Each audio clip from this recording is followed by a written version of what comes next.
panum kami.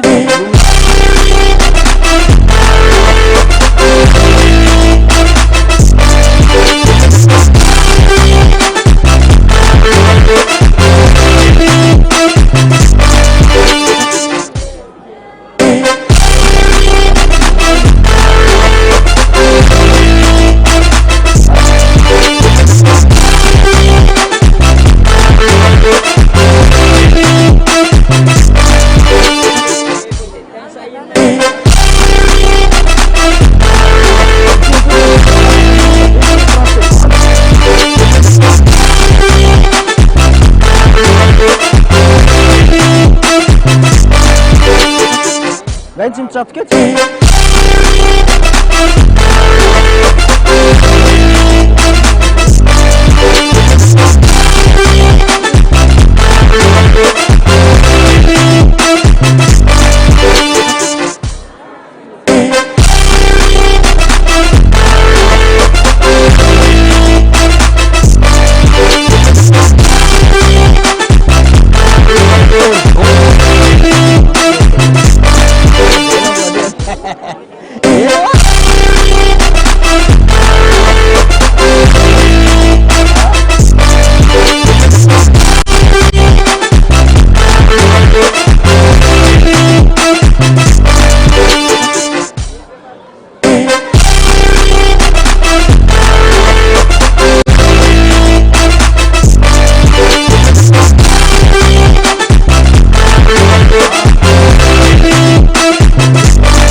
leçon tsisy miova.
Me contar puranya.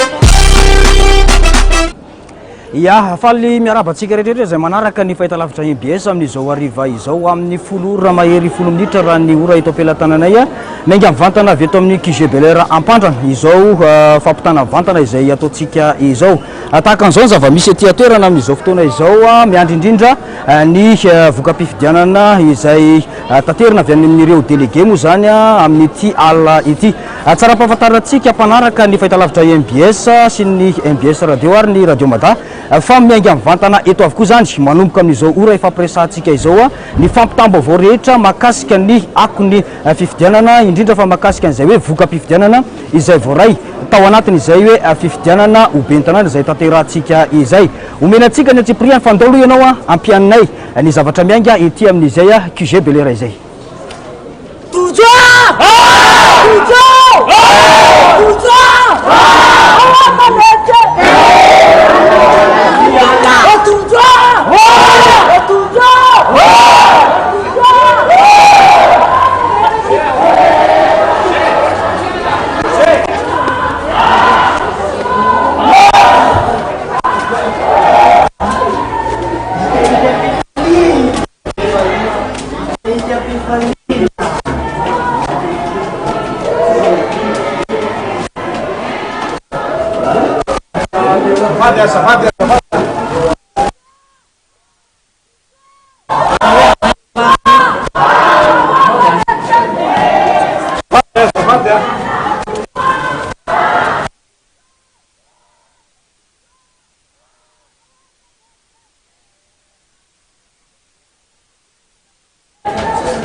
teny gasy de lava de miadany.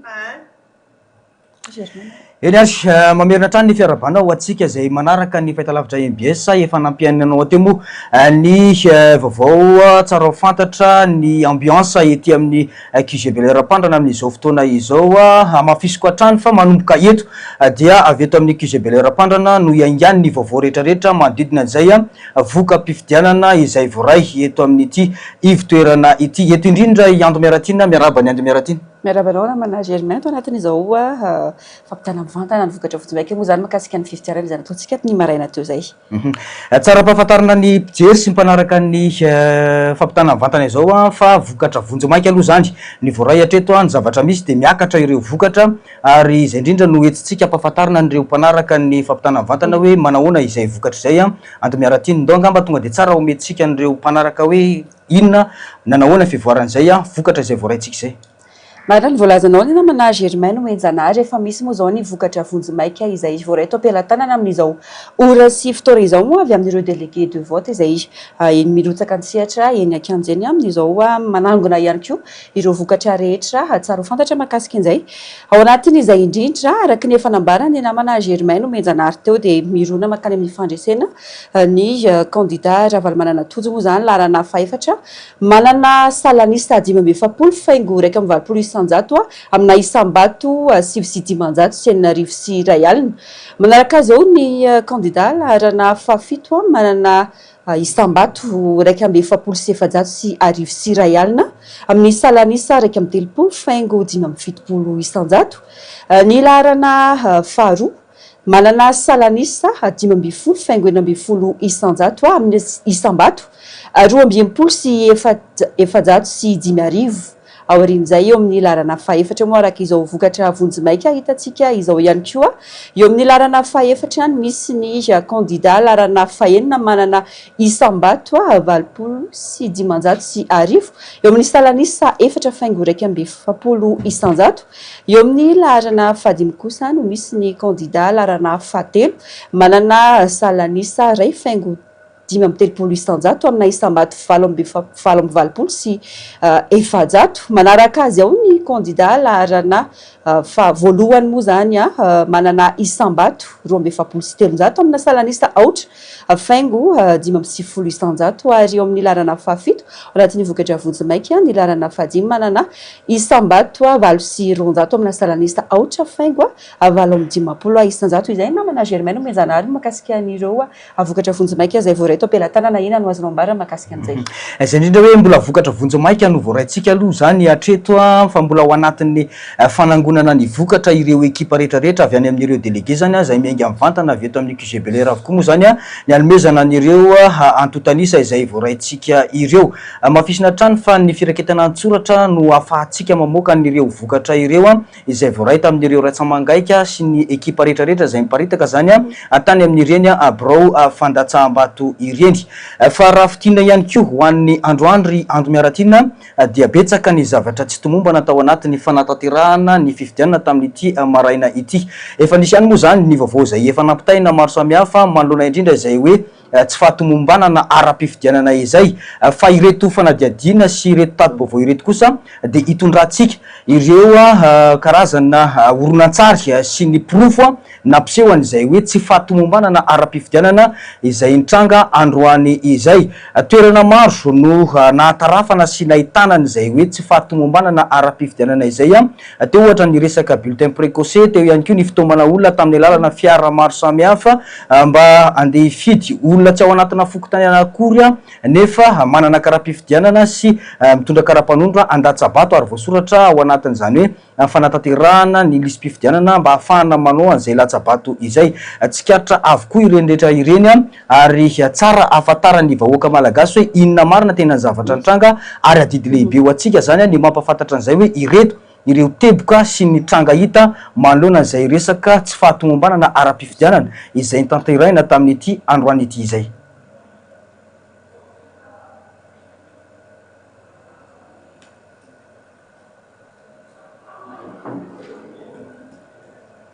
ia mbola tsy vonona moa ny sary andro miarantina fa rehefa vonona ihany zay rehefa avy eo dia alefatsika eo ihany fa manoloana an'izay indrindra dia tsara ampahafantarina ny mpiaino zany mafisina trano fa manomboka eto dia miainga avy ety amin'ny QG Bel Air avokoa zany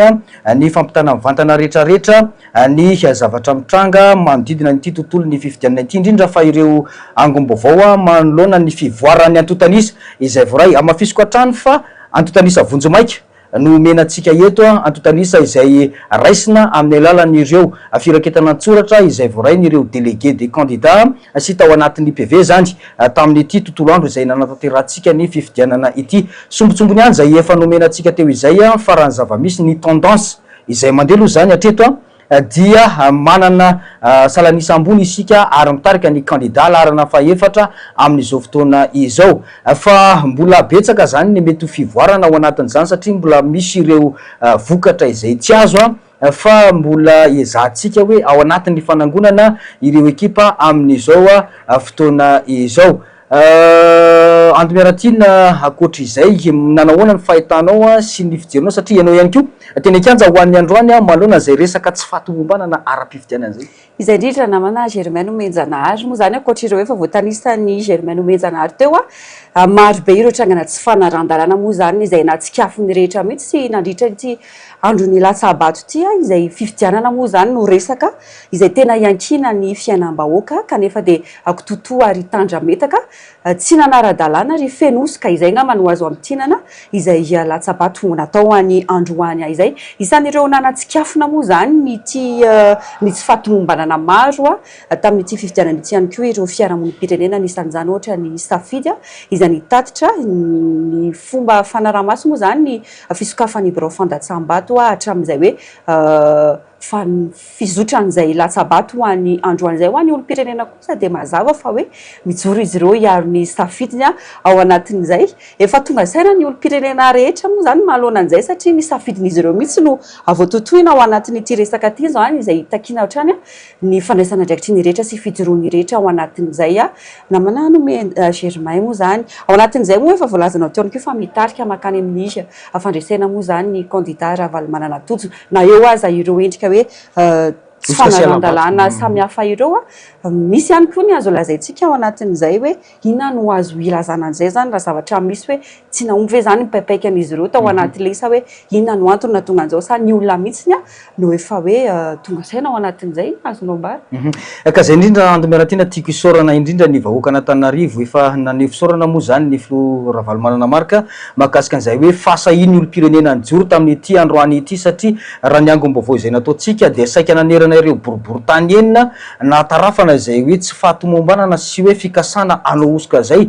tamin'ity fifidianana zay nitanterahana androany ity fa saingy hoe nijoro ny olo-pirenena ary tena nanao hoe andromasom-pokon'olona manoloana zay fikasana anodina ny safidim-bahoaka sy anohosoka tamin'ny latsabato izay natao androany izay fa itsakilany ihany koa dia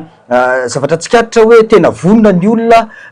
taitra ny olona manoloana ny fanentanana zany izay nifanesisesy natao ny filo Ravalo Mananamarika tamin'ny hoe mila manao andromasotsika mila manaraka akaiky ihany koa ny zavatra antranga ary zany nisaorana lehibe ho antsika hoe raha nisy ny antso izay natao dia niezaka isika rehetra niaro sy ny ombo-po atao anatin'izany hoe fitakina fandraisena fitakina fifidianana madio sy mangarahara ka ivoahan'ny vokatra mba ho tena hoekendrehetra manoloana n'izany rehetrarehetra izany izay indrindra moa hoe ao anatin'izao moa zany tsy tokony hoe ionina fotsiny amin'izao ny olo-pirenena rehetra hoe io zany vokatra mbola vonjo maika satria mbola vonjo maika hatrany moa zany io vokatra notanterina tamintsika io tsy vita hatreo io satria mbola ho lavalava ny fikirakirana an'izay avoka-pifidianan'izay tokony ampijoro ny olo-pirenena rehetra any koa hijoro hiaro ny safidim-bahoaka satria mbola maro ireo mety ho endrika kajikajy ao anatin'izay raha ny vaovao ihany koa Germain Omenjanahary mialoha ny akarana teto amin'ny plateau amin'izao ora sy fotoana izao mbola misy moa zany ny namana mpanao gazety ihany koa mitatitra ny vaovao eny Ankianjeny mahakasika ny fanisam-bato raha tranga iray moa zany raha ny vaovao nampitaina ho amin'ny ariva teo moa zany voaingana teo ihany koa tsy raha zay marimarina kokoa tranga eny Ambohida Kadidramamy eny amin'izao ora sy fotoana izao misy moa zany ny endrika fanodinana safidy-bahoaka raha zay no azo ilazana azy satria tsy navelan'ny olona nosikafana moa zany ny vata mangarahara satria nisy osika raha ny fanazavana ireo olo-pirenena eny an-toeranareo solombavam-bahoaka iray eny an-toerana moa zany no nampiantso mpitandro filaminana maro nentina nampirorona ny olona ao anatin'izay hoe tsy maintsy sokafana io vata mangarahara io ary tsy maintsy ataony fandrisambato mijoro ireo olona eny an-toerana eny moa amin'izao fotoana izao miaro an'izay safidin'izay satria safidim-bahoaka ho izy ireo no tao tsy maintsy arovan'izy ireo mbola ho avy eto moa zany ny namana dia masitsika alaina ihany zay vaovao zay fa miresaka an'izay birao fandatsambady zay namana Germaine Menjanary anisan'ireo naray tatitra maro sika tao anatin'izay nandritra ny tontolo andro nomboka tamin'ny enora maraina mialohan'izay mihitsy ny ara hatramin'izao ora sy fotoana izao mbola maro ireo tranga eny anivon'ny fiarahamonina eny amin'ny birao fandatsambady samihafa eny amin'izao alina izao manahoana ny fahitanao an'izay mihitsy le tranga ao anatin ny anahy tiako tsindrina kely miaratiana raha hoe ny angom-baovao zay nataontsika androany raha mamitina an'ireo vaovao maro samihafa dia magaga hoe ny fahasahina olo-mpanjakana miditra tsehatra ao anatin'izany hoe fanodinana ny safidy-bahoaka izay hoe hoentina makaiza ilay firenena inona ny tena tanjona ao anatin'le izy inona ny tombotsoa amin'izay hoe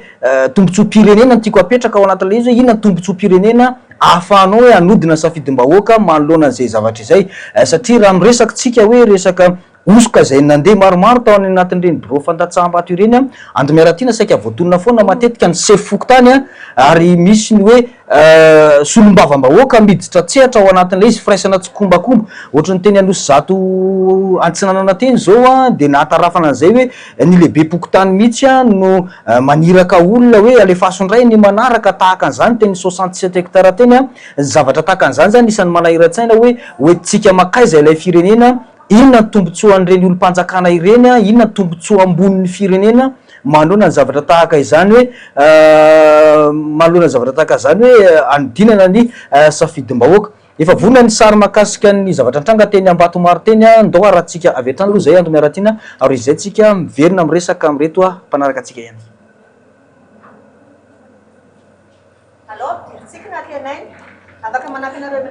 Andian'olona nanana ordonnance ny tonga nangatsabato ity Ambatomaro tamikeo maraina. Tsy ara-dalàna avokoa ireo ordonnance nentin'izy ireo. Tsy pony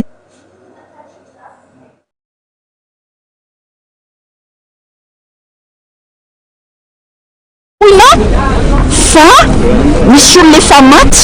mahazo ordonnance. Misy namanay akaiky anay mpifidy ara-dalàna délégué anay mahazo ordonnance efa tsy nimaly nanapany ny lakolosy tamin'izany. Eto am-panotokantsika izao amin'ny EPP Ambatomaro ny bureau mpifidianana ny olana mitranga dia misy andian'olona manana ordonnance tonga hifidy ato. Verifiena nefa le hoetiny tsy misy adresy fa hoe mponina mpanotokana fotsiny. Ahoana moa nazahoan'le olona ordonnance raha toka tsy naka certificat de résidence taty amin'ny fokotany izy zay ny lalàna. Certificat de résidence miaraka amin'ny karapanondro zay no azahoana certificat de non inscription sur la liste électorale. Zay vao makany amin'ny fitsarana. Tsotra be ny andapahanay mba hizora ny fifidianana mpilaminana. Mila fifidianana madio mangarahara tsy tatovanana osika na kely akory aza. Dia ozy zay hoe io ny liste navoaka ny fitsarana ny angatahanay ponina eto mba mpanotokana dia milaza fa tsy ponina eto reo. Olona nentina avy any terena hifidy eto. Tsangana le filoha-pokotany asavy mitondra carnet pokotany reo olona reo verifiena fa raha ponina eto izy dia aleo izy hifidy ara-dalàna. Zay tsy contre an'izany, zay tsy manakana an'izan'izay fidy. Tanareo zay le izy zay.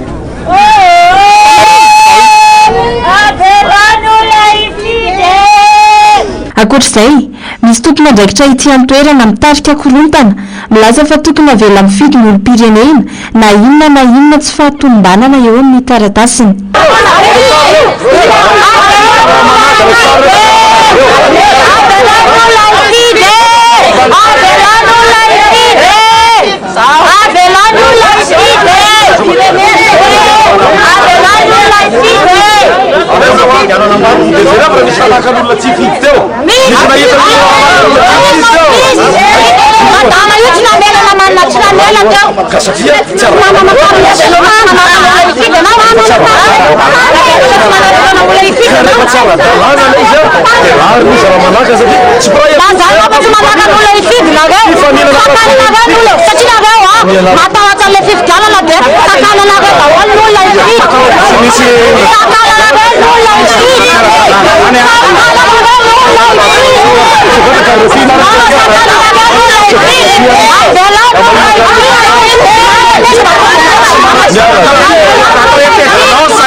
Tsy vitany mitarika ady ireto andian'olona fa manambany ny hafa ihany koa. Findaina mpanaramaso na superviseur aty an-toerana no nipotehany rehefa niantso ny tompona andraikitra ambony na loana ny tranga tsy mety ity farany.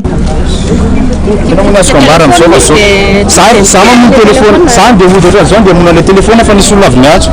Dia le telefona tonga dia zitony fa mipia fa lazay fanaka vidéo manao ohatran'izao angamba tsy haiko fahalalany anahy. Sy madame manao akanjo mavokely Aleo amin'ny raha Makan tompona andraikitra ino ngai misy zao dia alina mba asina fanajana Ohatry mba justice ve superviseur ny rôle dia mitetiny bureau de vote rehefa manao tavitra alefany any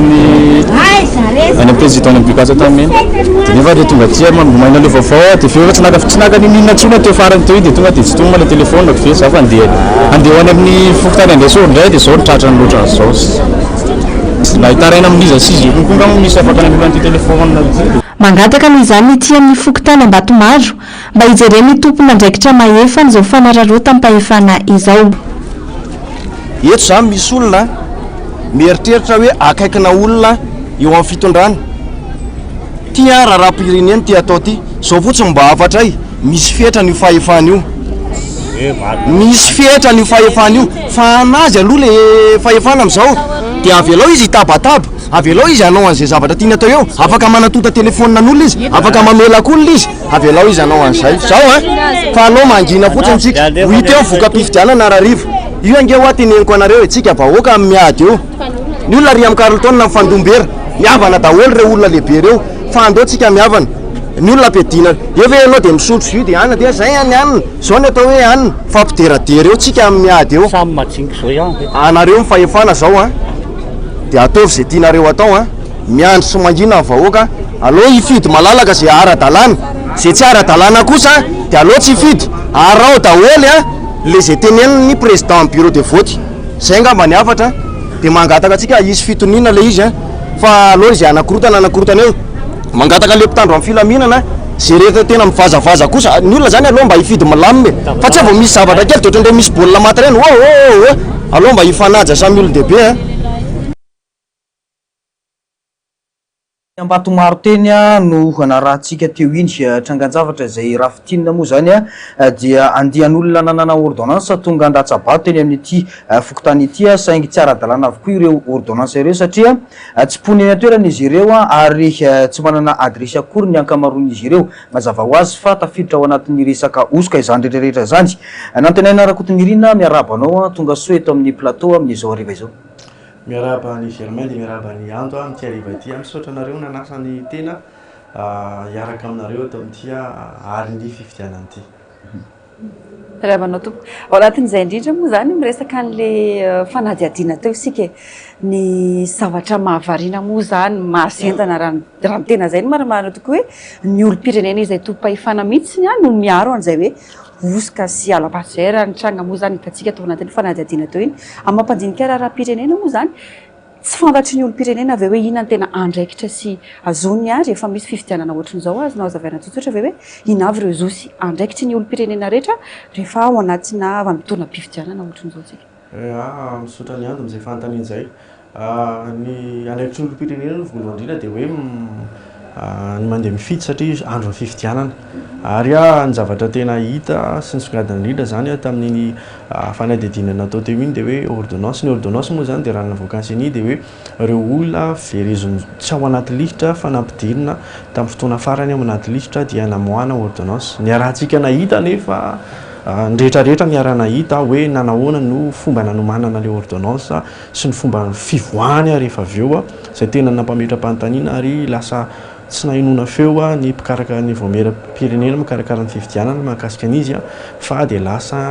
niaritra fotsiny nandray ny vokatry ny zavatra niseho nataon'ny olom-pirenena zany dia reny hitantsika hoe niaro ny tsy raha niady tamin'ilay zavatra tsy nety ary tsy teny Ambatomaro ihany fa hitantsika ny teny amin'ny toeran-kafa sahala amin'ny Anosy be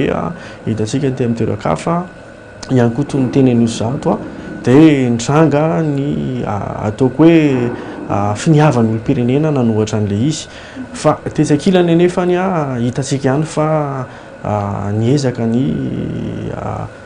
taty amin'ny lafiny ny ilany zany teo amin'ny teny lafy fanjakana nampiasa ilay atao hoe juridisme amin'ny ankapobeny hoe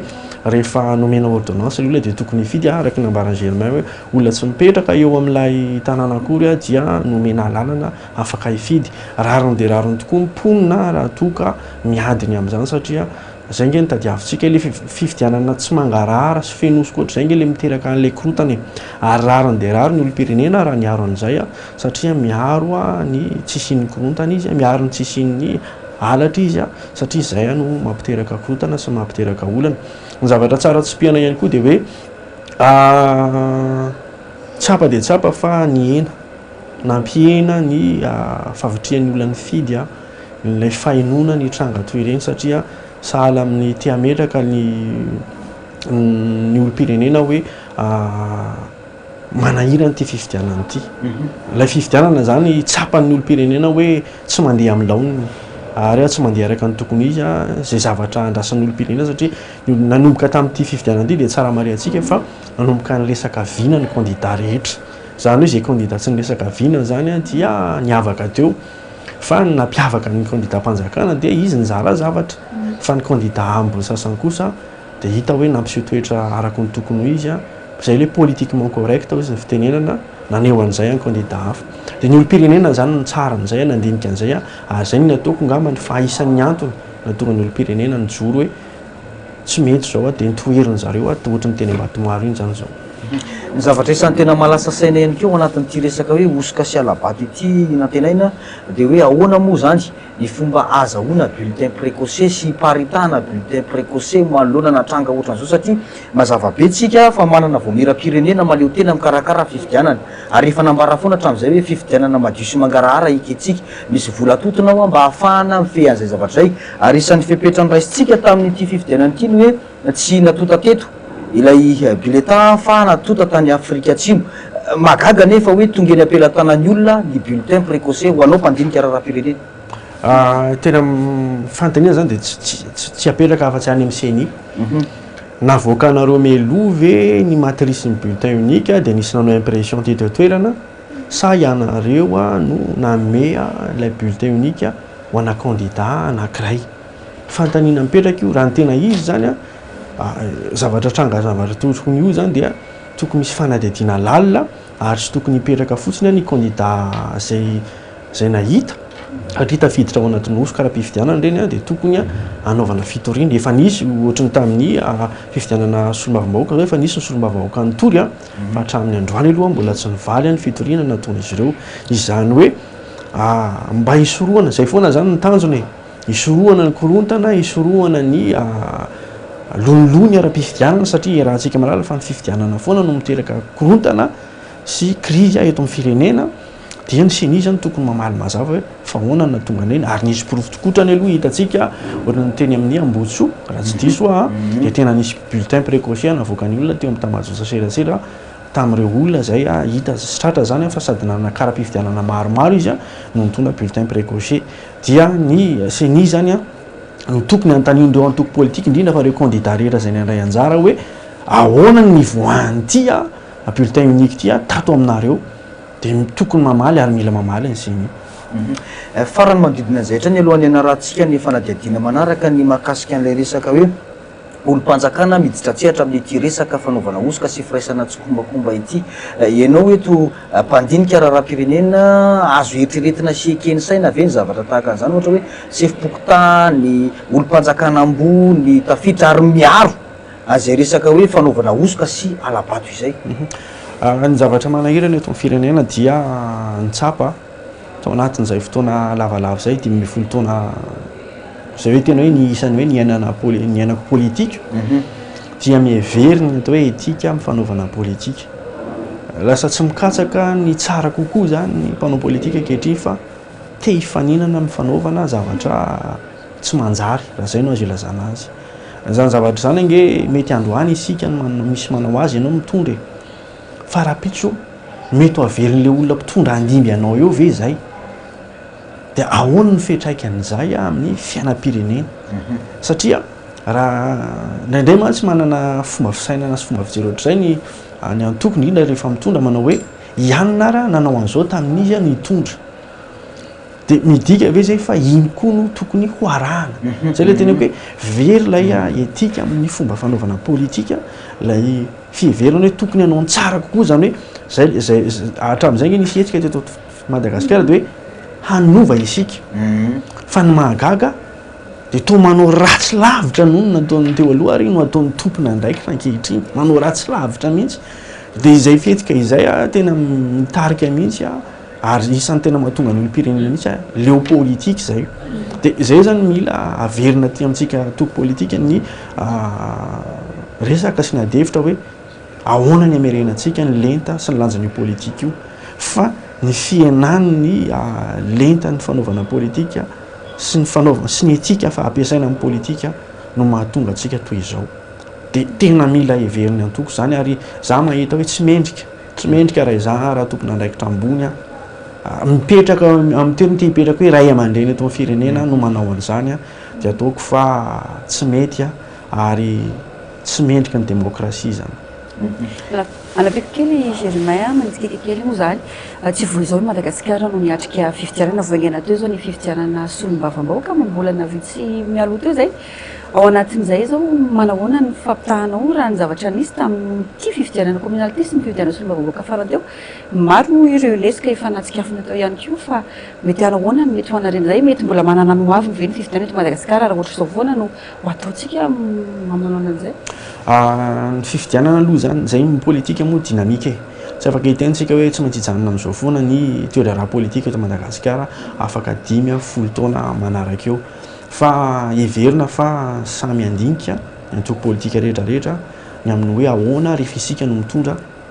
inona no tsy mety natao ary inona le mety tokony atao tokony ny aty amin'ny antoko zany mametraka an'izay fanontaniana izay mihitsy hoe inona avy ireo tsy mety natao ary inona ary mety tena tsy maintsy atao satria ny tanjona ange mitovy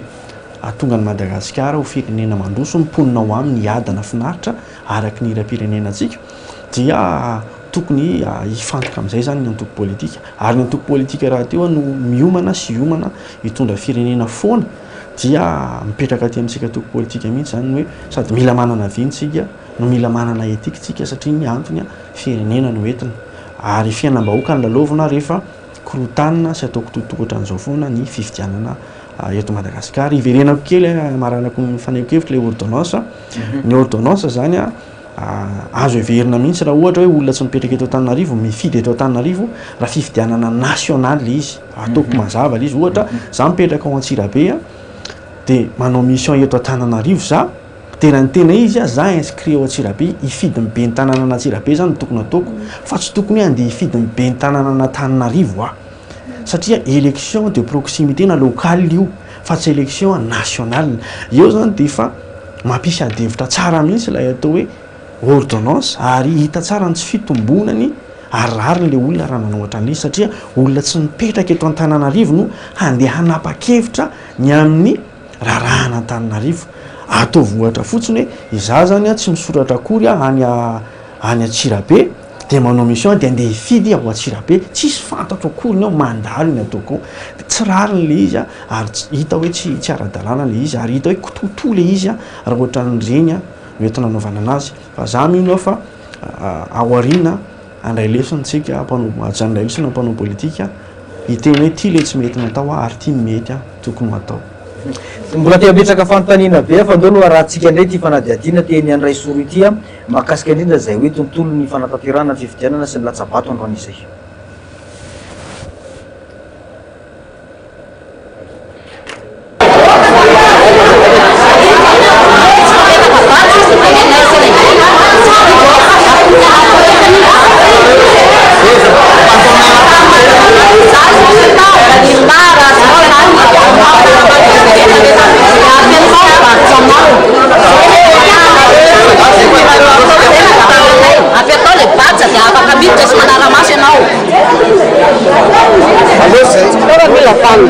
Olha manna bacha utenci.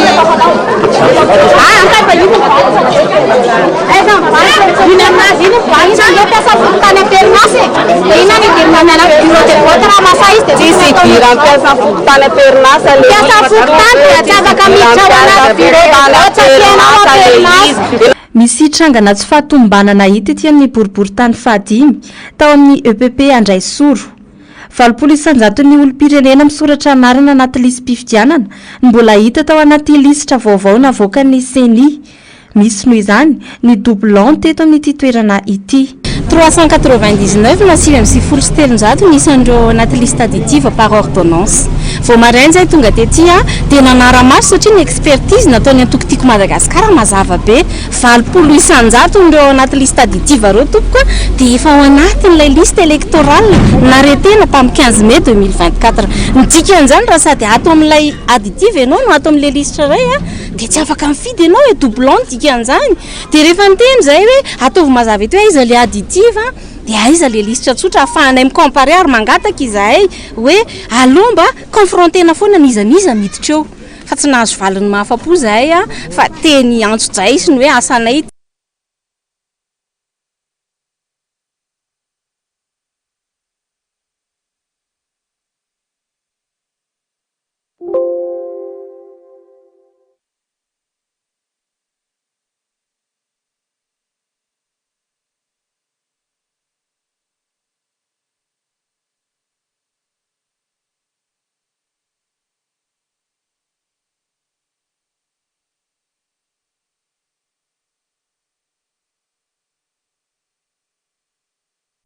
Tsisy fantatrareo zany président bureau de vote no manao anay anzy. Ankoatr'izay, tovolahy anankiroa sy ramatoa iray ihany koa no tratra nitondra kara-panondro sy kara-pifidianana tsy mitovy teto an-toerana. Izany hoe samy hafa ny anarana mipetraka amin'ny kara-panondro sy kara-pifidianana. Niodina kely ny ora sy ny fotoana dia tratra en flagrant délit reo olona izay voaka rama.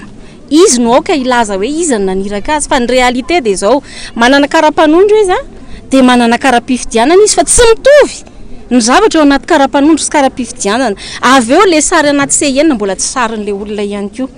Jerevanao ny tanany efa avy mifidy izy. Tsotra be zany zavatra teneninay mampitandrina izahay. Efa natsonay moa no manam-pahefana teo izay manao ny sécurité ety amin'ity toerana ity ary dia nampidirina violon reo tratranay ireo aloha indrisy fa efa voarotsaka le vato alatra. Fa averiko ihany hoe ny lalàna tompoko dia manasa azy efa bolana hatramin'ny 4 taona an-tranomaizina. ny corruption électorale ka na ny olona manakarama an'ireo tovolahy maromaro ireo mampitandrana izay mbola mitady anao a zay dia tsy etsiketo ary ambiny eto mandra-parivin'ny andro zay raintsika reraketo fa ny marina foana safidim-bahoaka aza vilivily dikan'izany ao anatin'ilay corrompu manao corruption électorale voalohany ny olona manakarama an'ireo bandikely atao ke tsy manatsiny ve no le fahantrana dia ararotana faharoa izy tena an'izay nanao an'ilay zavatra raha teo ary ny fahatelo dia tsindriko tsara reo rantsa mangaika mikarakara ny fifidianao anaty bureau de vote asa many resahako eto aloha akoatr'izay bureau de vote numéro 1 sy 12 efa nisy resaka koa teto reo olona reo zany dia miraitsokombakoa matoa olona misy anomalie be tahaka izany autorisé fidy averiko ihany hoe safidim-bahoaka tiatiany fotoana tokana ahafany vahoaka maneho ny fahefa ny safidy zay ho be ny tanàny aza vilivily le safidy fa zay le izy zany tao amin'ny bureau de vote numéro 8 sy 9 nisy karapifidianana tsy mitovy ny ao anaty karapanondro le izy ny anarana ao anaty karapanondro zany hafa ny ao anaty karapifidianana hafa en plus le izy ndray vavy ndray lehilahy zany mitondra le karapifidianana fa tsy vehivavy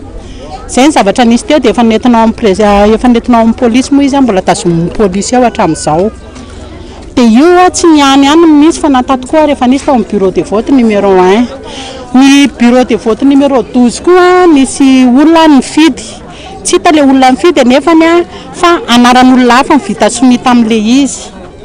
zay zany ny zavatra mitranga aloha hatreto fa mbola misy maromaro mandehandeha ihany zay andrasanay fatratra dia fatratra ny atongavany eto rehefa natao arak'izany fanadihadiana dia nanambara ireto tratra ireto fa sefim-pokotany no naniraka azy ireo andeha hifidy amin'ny alalan'ireo karapifidianana sy karapanondro amin'ny anarana tsy mitovy ireo efa voatazony mpitandro ny filaminana moa ireo tovolahy anankiroa ireo raha nandositra nitsoaka kosa ilay ramatoa tity amin'ny toerana ihany nisy anaran'olona efa voasonita ao anaty birao mpifidianana melony fotoana izany hoe mbola tsy nandatsabato akory ilay olom-pirenena kanefa efa vita soni ny anarana ao anaty lisitra voatery ny verimaina fotsiny arak'izany ny olom-pirenena fa tsy nisy ny azo atao tao amin'ny bureau de vote 12 nisy ny fidy ny anarana misy an'le ramatoa nefa nifidy zany le olona nefany amin'ny tsy anarany fa anaran'le ramatoa dia ndrisy nampalahelo le madama te hifidy izy nefa nisy nanao soni ny boky efa nisy ny fidy ny larana misy anazy nampalahelo zany zavatra zany ka angatanay mba anana ny zoan'ny feno ny délégué manara-maso an'le karapifidianana sy le karapanondro hijery contrôle tsara mihitsy alohan'ny hidiran'le olona ao anatiny bureau de vote satria zay nanaovan'ny zareo an'le alabato dia tsy ekenay zany anohizako an'iny madama anta teo ihany ana zany ao amin'izany délégué ao amin'ny salle 12 dia le madama ny efa nisy mifidy zany teo aloha dia le anaran'le madama no soniavin'le olona dia anaran'le dia tonga le madama efa avy nandrotsabato le madama dia ndeha hanao soni teo vao nahita hoe efa vita ny soni an'le madama ka zay tompoko no angatahanay le eo amin'ny assesseur tokony manara-maso tsara ny assesseur hoe mitovy ve satria zay efa mampitovy an'le izy dia efa miteny zay hoe aleo aloha ilamina io zavatra io zay vao tohizana le fifidianana ary zareo tsy nety fa tsy maintsy hoe manjary mitangorona be le olona ozy izy lasa manakorontana fa aleo tohizana ihany le fifidianana tsisy azonay natao tompoko satria efa niteny tamin'ny président anay zahay dia ny président anay koa niteny an'izany président bureau du vote dia ny président koa niteny hoe aleo tohizana ozy izy fa lasa mitangorona be sy manakorontana tsika dia zay tompoko mampalahelo anay satria lasa mampalahelo le madama mba hifidy izy le vato aloha zany efa voarotsaka efa voarotsaka tao ny vatony tsisy azo atao tsony satria efa hany le vatony fa mampalahelo an'le izy dia zany mba te le fokotany eto andraisoro aminao en tant que madélégué anany no hitenenako eto satria hiaro vanton'le candidat etidiko no hipetrahako eto fa zay le hipetrahako eto dia hiteny fotsiny hoe izahay délégué ve tsy manana zo hiaro ny délégué arovanay sa izahay délégué natao hipetraka fotsiny ao anatin'le bureau de vote fa izay no angatanay hoe misy mpiasan'ny fokotany maromaro mandeha any dia mahafaka mandeha any anatin'le bureau de vote ve izy mipaiko an'le délégué sa izahay délégué nahazo formation mampita manao an'ny asanay zany hoe mifameno ny asanay sy le seni zay tsy mibaiko an'ny seni fa manao an'le asana ampitainana tany amin'ny formation Trangan-javatra teny andray soroteny ny narahantsika teo iny sy raha somary fitinina moa zany izy teo dia ny 80 isanjaton'ny olo-pirenena izay soratra anarana ao anatin'ny listy mpifidianana no mbola hita ihany koa ao anatin'ny listra izay navoaky ny CENI vaovao. Tranga mampipetra-panontaniana ihany koa izay rehetrarehetra izay tsy fatomombana tao anatin'iny fanatanterana ny Latsabato androany iny. Antomiaratinina efa misy ihany koa ny vokatra vaovao izay voaray amin'izao satria mivoatra trany ny vokatra izay voaraintsika eto anivon'ny studio tsara tena sy ampahafantaritsika ho an'ny mpanaraka. Anatin'izay mo fifidianana ny resaka mivoatra trany ihany koa ny taremarika rehetra ny fironam-bokatra mahakasika izay fifidianana izay raha ny vokatra vonjomaika voaray eto am-pelantanana amin'izao amin'ny 12 lasaka 10 minitra alina izao dia mbola mitarika aloha zany ny kandida laharana faefatra Ravalo manana tojo manana isam-bato 427 sy 3 sy 4 alina Salanisa 570 faingo 50800 manaraka azy ao ny kandida laharana fafito Ramanantso Arilala manana isam-bato 520 sy 900 sy 9 sy 1 alina amina Salanisa 230 faingo 800 eo amin'ny laharana fahatelo no misy ny kandida laharana faharoa Razafinjoelina Taina manana Salanisa 420 faingo 780 amina isam-bato 700 sy 700 ny kandida laharana fahenina Gasikara Fenisoa no manaraka azy ao manana isam-bato 220 sy 700 sy 200 amina Salanisa 4 faingo 520 ao aorian'izay i Joseph Martin i Dadafara laharana fahatelo manana Salanisa 2 faingo 830 amina isam-bato 700 sy 700 manaraka azy kosa ny kandida laharana fa voalohany moa zany sy ny laharana fahadimy ao anatin'izay Monjaroindefo manana Salanisa ohatra faingo 750 isanjato amina isam-bato roa sy 300 ireny fironam-bokatra eto akaikintsika eto ihany koa ny namana Rufin Rakotomaharo iresaresaka amintsika moa zany hita fa amintsika ao anatin'ity soirée électorale ity miaraba anao tompoko. Miaraba ny yango miaratina miaraba ny Germain tonga eto miaraka amin'teto misaotra amin'ny fanasana raha ny fironam-bokatra ankapobeny zany aloha nefa tsy maintsy iova arakaraka ny fahatongavan'ny vokatra dia mirona moramora makany amin'ny fandresen'ny tojo Ravalomanana raha izao fahitana ny isam-bato eto am-pelantanantsika izao aloha zany manaraka azy ao i Ramatoa Arilala Ramanantsoa fahatelo kosa Andriamatoa Taina Razafinjoelina zay zany aloha no zavatra azo tsapahitanana misy koa nefa ny kandida hafa efa mioraka sady koa fa izy koa no voalohany io dia ny vokatra ofisialy no afaka anambara izay fa ny antsika aloha zany zay vokatra voangona avy taty amintsika no aseho eto ka dia tsy misy azo etiketika fa mazava ny taremarika hitatsika teo fa ny tiako hiperenana dia lay fikarakarana ny fifidianana sy ny lisy mpifidianana zay teo anivon'ny CENI moa zany raha ny jerisika ny gazety nivoaka ny latsinainy teo gazety mpiseho isan'andro ray no nanambarany ny filohan'ny CENI fa manga ny lanitra eo amin'ny fikarakarana fifidianana raha ny fizotra ny fifidianana androany aloha dia za dia miteny hoe mahaloka be le andro mahaloka be ny andro satria feno korontana ny biro fandatsaham-bato sasantsasany feno osoka ary nisy fifamalina samihafa niseho amin'izany ohatra teo amin'ny biro anankiray fandatsaham-bato teo amin'ny 67 hectara avaratra andrefana ohatra tao amin'ny salle 4 dia anisan'ny famaly ny délégué sy ny filohan'ny biro fandatsaham-bato ny antony niadiny délégué hoe aloha jerena daholo ny karazana fitaovana rehetra atao amin'ny CENI ny délégué nanda hoe famaninona ny tonga de soniavina daholo reto bulletin unika ireto a fa tokony zao ihany aloha ny soniavina sika raha zany a de lasa ohatran'ny famalina kely ny lamina moa zany a fa ny endritsika atraizatraiza hatrany atsaronenana atraiza teny amboitso sy ny karazan'ireny zany a tena ndray soro a dia reny niarahantsika nijery teo reny a fa tsy vao izao a no misy tsy fitovikevitra foana zany e teo amin'ny zavatra nataon'ny CENI fikarakarana nataon'ny CENI sy ny candidat maro samihafa io de ny filohan'ny antokotiko Madagasikara moa ankeo Andriamatoa Ravalomanina Malika dia nilaza mazava mihitsy rehefa nanontaniany ny mpanao gazety fa hoe tsy mbola nisy fifidianana ratsy karakara ohatran'ity ary momba azy ahako amin'izay lafin'izay satria tsy voandroany izy no niteny an'izay tsy tapity fifidianana ity ihany izy niteny an'izay rehefa andro maromaro efa tapabolana mialohany zony fifidianana izy a nefa nanaitra ny opinion publique ary miantso ny CENI hoe fa ahoana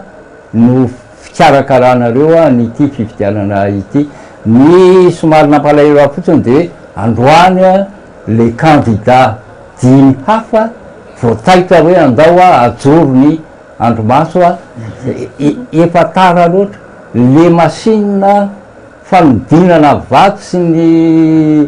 ny afetsifetsena rehetra zany efa mipetrapetraka daholo a tao anatiny zay zavatra rehetra zay za tsy miteny hoe iza ny nangalatra na iza ny tsy nangalatra fa efa nisy a paikady efa mipetraka tany a mba anodinana moramora ary tsy mahagaga ny raha am'izao fotoan'izao no misy ny solotena candidat na mandataire na tsy fantatra hoe efa ohatrany hoe mamolavola ny toe-tsaina irona amina candidat anankiray hafa nefa nivokatra eto am-pelantanana mazava fa mirona any amin'ny candidat laharana faefatra Ravalomanina tojo aloha hatreto a fa mety iovy io mety mitsombadika io a arakarak'izay vokatra eo fa le fanomanana sady ny toe-tsaina hoe tiano mandresy a dia everiko fa mba tsy mety zany tsy mety fotsy zany zavatra zany a satria hoe tsy afaka miteny any amin'ilay radio na télévision ny olona na any amin'ny télévision sy ny radio mpanjakana dia ohatran'izay zany le fahitako an'le zavatra nareo moa nanasa mampanao gazety efa tranainy a dia tonga ako mamaly an'izay fanasan'izay a fa amiko a dia misy zavatra be dehibe tokony hoatsaraina eo amin'ny fomba fandrafetana sy ny fikarakarana ny fifidianana zay indrindra le saika metrahako fantanina teo hoe rifera Kotomaro zany a efa niatrika république maromaro nifanesy hatraty amin'ny république faefatra ao anatina fifidianana be ny tanàntsika ianao ihany ko efa mpanao gazety ny asanao tao anatin'ireo république ny fandimby reo ny fantanina tiako apetraka hoe inona ny tena zavatra tena hoe lesoka tao anatiny ty fifidianana zay tanterahantsika tya raha mitata ao anatin'ireo fifidianana rehetra zay nolalovana zany teto amin'ny tany république Madagasikara satria isan'ny slogan matsy ny petraka ho an'ny fotoanam-panjakana am'izao ny hoe ny zavatra tsy fahita tany anatin'ny enimpolo taona ho ataotsika amin'ity régime zay hoentindry zareo ity ny aloha fahitako azy a ny fikarakarana le fifidianana ny zavatra tsy tiako voalohany ny fomba filazany ny tompon'andraikitra mikarakara ny fifidianana fa hoe tsy maintsy misy foana eny indrokeliny na ianao manao de manao tsara tsy misy minina azo kianina ao anatiny na ianao a tsy manao tsotra be le izy anao avy hoe de anao kitanitanina no anomanana le fifidianana fa na ianao manao de tena manao tsy misy kianina na ianao tsy manao de tsy manao zay fotsiny le izy akoatran'izay a nandritra reo nandritra hatrany amin'ny repoblika faharoa, repoblika fahatelo tapany voaloha sy ny tapany faharoa, ny repoblika fahaefatra tapitra nahitako fifidianana daholo. Fa ny fikirakirana ny rafim-panjakana ataon'ny fanjakana dia anisan'ny zavatra tsy mety koa zay zavatra zay. Tsy hoe rehefa fanjakana ny eo a de ny fanjakana koa ny manao zay tiany ataony a, kanefa rafitra mahaleo tena no apetraka ao. Rehefa mahaleo tena de ajao a ilay fahaleovantena le rafitra, fa tsy tokony hoe teny avoaka fotsiny le hoe mahaleo tena, kanefa rehefa tena jerenao le izy a tohatra ny hita eo ihany le hoe misy tanana ngeza be eo ambony ao a, manodina ny bilao sy ny visy rehetra ao anatin'le machine électorale. Ao anatin'izay moa voaresaka ny hoe lesoka ao anatin'izay ho anao hoe mety mba manana soskefitra anao iny ary ny fanatsarana tokony ho atao mba hisiny zany hoe fifidianana manaraka ny fendra demokratika izay hitradradradrainao fo resaky misy fifidianana ohatran'izao. Ny lahy tsotra fotsiny ny fomba fanatsarana e. Oka anao fahamarinana aloha voalohany indrindra, eo mpikarakarana ny lista ny rantsa mangaika ny seny rehetra sy izay olona irahany manao ny recensement ohatra, ty hoe vita zao fifidianana de isy ndraiky manavozany de reny a mba amena ny toromarika rehetra tena saza, fa misy hoe mandalo eo izy de tsy eo le olona de tokony miveriny izy a, tsy miveriny izy fa mandalo de any de tsy ity izy, de ahoana moa no tsy ahoana ny ato-mombana an'izay zavatra zay. Rehefa hoe ho atao le izy oa de tena atovy a, satria amina miliarany ny recensement omen'ny mpamatsy volatsika anatotosana zany zavatra zany, de nefa ohatran'ny zavatra tsy mety tonga lafatra zany le zavatra eto amintsika, de tsy mahagaga raha ohatra ka misy korontana kely atsy, misy tsy fitobikevitra ary misy candidat tonga de miteny hoe tsy eky anay io, ary isan'izany io ohatra tamin'ny fifidianana filoham-pirenena farany teo e, maninona ny 11 candidat niala, tsy netianao izy satria misy lalao a tsy natokisany tao, misy lalao maloto tao ny fahitany zareo azy a, de zay no nahatonga nyreny a zavatra ohatran'ireny. De inona moa zany, au lieu de fifidianana no hitantsika lasa plébiscite le izy a ho ana candidat anankiray. Raha somary fitiniko ny zavatra nitranga-droany ry Fianrakatomaro a de nisy nizara roa ny olo-pirenena, nisy olo-pirenena vonany joro niady tam'ilay osoka sy ny alabato a, fa misy olo-pirenena nanaiky nampiasaina anao an'izay osoka sy ny alabato izay. Mety manahoana ny fahitanao an'izay trangan-javatra zay hoe inona mety mahatonga zay, satria lasa mivaky roa ny fomba fisainana sy ny toe-tsaina eto Madagasikara amin'izao fotoan'izao. Ny zava-dehibe aloha manomboka tonga saina ny mpifidy, ary matoa izy mivaky roa tao ny tolotolorana ary tao tsy nitolorana, ary natao amin'ireo nitolorana reo aza nisy nanohitra an'ilay tsy fetezan'ny mpizotrany le fifidianana, ary tao amin'le tsy nitolorana mpanohitra moa zany no be dehibe am'ireo a, tao koa ny nisy nanohana lay anankiray aby tsy zany akory no inona, fa miankina amin'ny éducation politique ataon'ny antoko tsirairay aby zany zavatra zany a, fa ny zava-dehibe fotsiny de hoe mba misonitra aloha ny tapandraisana anjara tapazotony mpifidy a, miatanora le mpifidy a, ary efa hita mihitsy hoe misy tsy mety manaiky mihitsy a rehefa misy zavatra kimaizimaizina na ahiaya mipetraka ao anatin'le fikarakarana. Eny ary raha somary iverenana kely zany ny fampitinana n'ireo Isambato izay voray vokatra vonjy maika moa zany dia mitarika aloha zany ny candidat larana faefatra amin'izao fotoana izao mbola ao anatin'ny fanangonana ireo vokatra izahay etya ary miezaka mampita amin'ny vantana ihany koa ireo ango-baovao manoloana izay vokatra zay izay voraintsika fa araka ny efa niresahana teo dia misy ny famitinan'ny safidy ny tatitra sy ny fanaraha-maso izay nataony mahakasika indrindra ny fizotra ny fifidianana sy ny latsabato izay nitanteraina androany andeo aloha rahantsika zay hoe tatitra sy ny vaovao no entiny safidy izay mahakasika ny tontolon'ny fifidianana sy ny latsabato manerana Madagasikara ny tatitra zay hoentin'izy ireo fa tsy eto Antananarivo renivohitra fotsiny aorin'izay tsika miverina eto amin'ny plateau indray.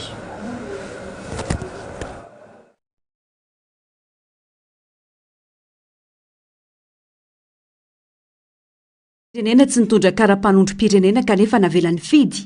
ny tsy fahatongavan'ny lisy-pifidianana sy antonany amin'ireo tsy fahatomombanana hita sy tsapa ny mpanara-maso fifidianana safidy ireo ary tatitra nataony nandritra ny fisokafany birao fandatsambato tamin'ny maraina. Tao ihany koa ny fafenoany vata mangarara menony latsabato toy ny seho tany amin'ny faritra. Tsikaritra ho ny safidy fa nisy fiovana mora miala ny ranomainty nampiasana tamin'ity fifidianana ben'ny tanàna sy mpanolotsaina ny tanàna ity. Voalazako teo mahakasika ny fisokafana no amaliko an'ilay resaka ordonnance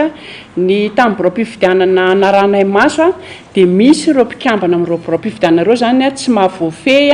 an'ilay fepetra hoe tsy mandray ordonnance intsony androany satria rehefa misy antanina membre bureau de vote dia mbola misy miteny hoe raha misy olona mitondra ordonnance eo dia avela hifidy izay anankiray. Nisy koa toerana anankiray teto Antananarivo nahitanay hoe ny satria ny CENI dia nandefa tamin'ny alalan'ny site web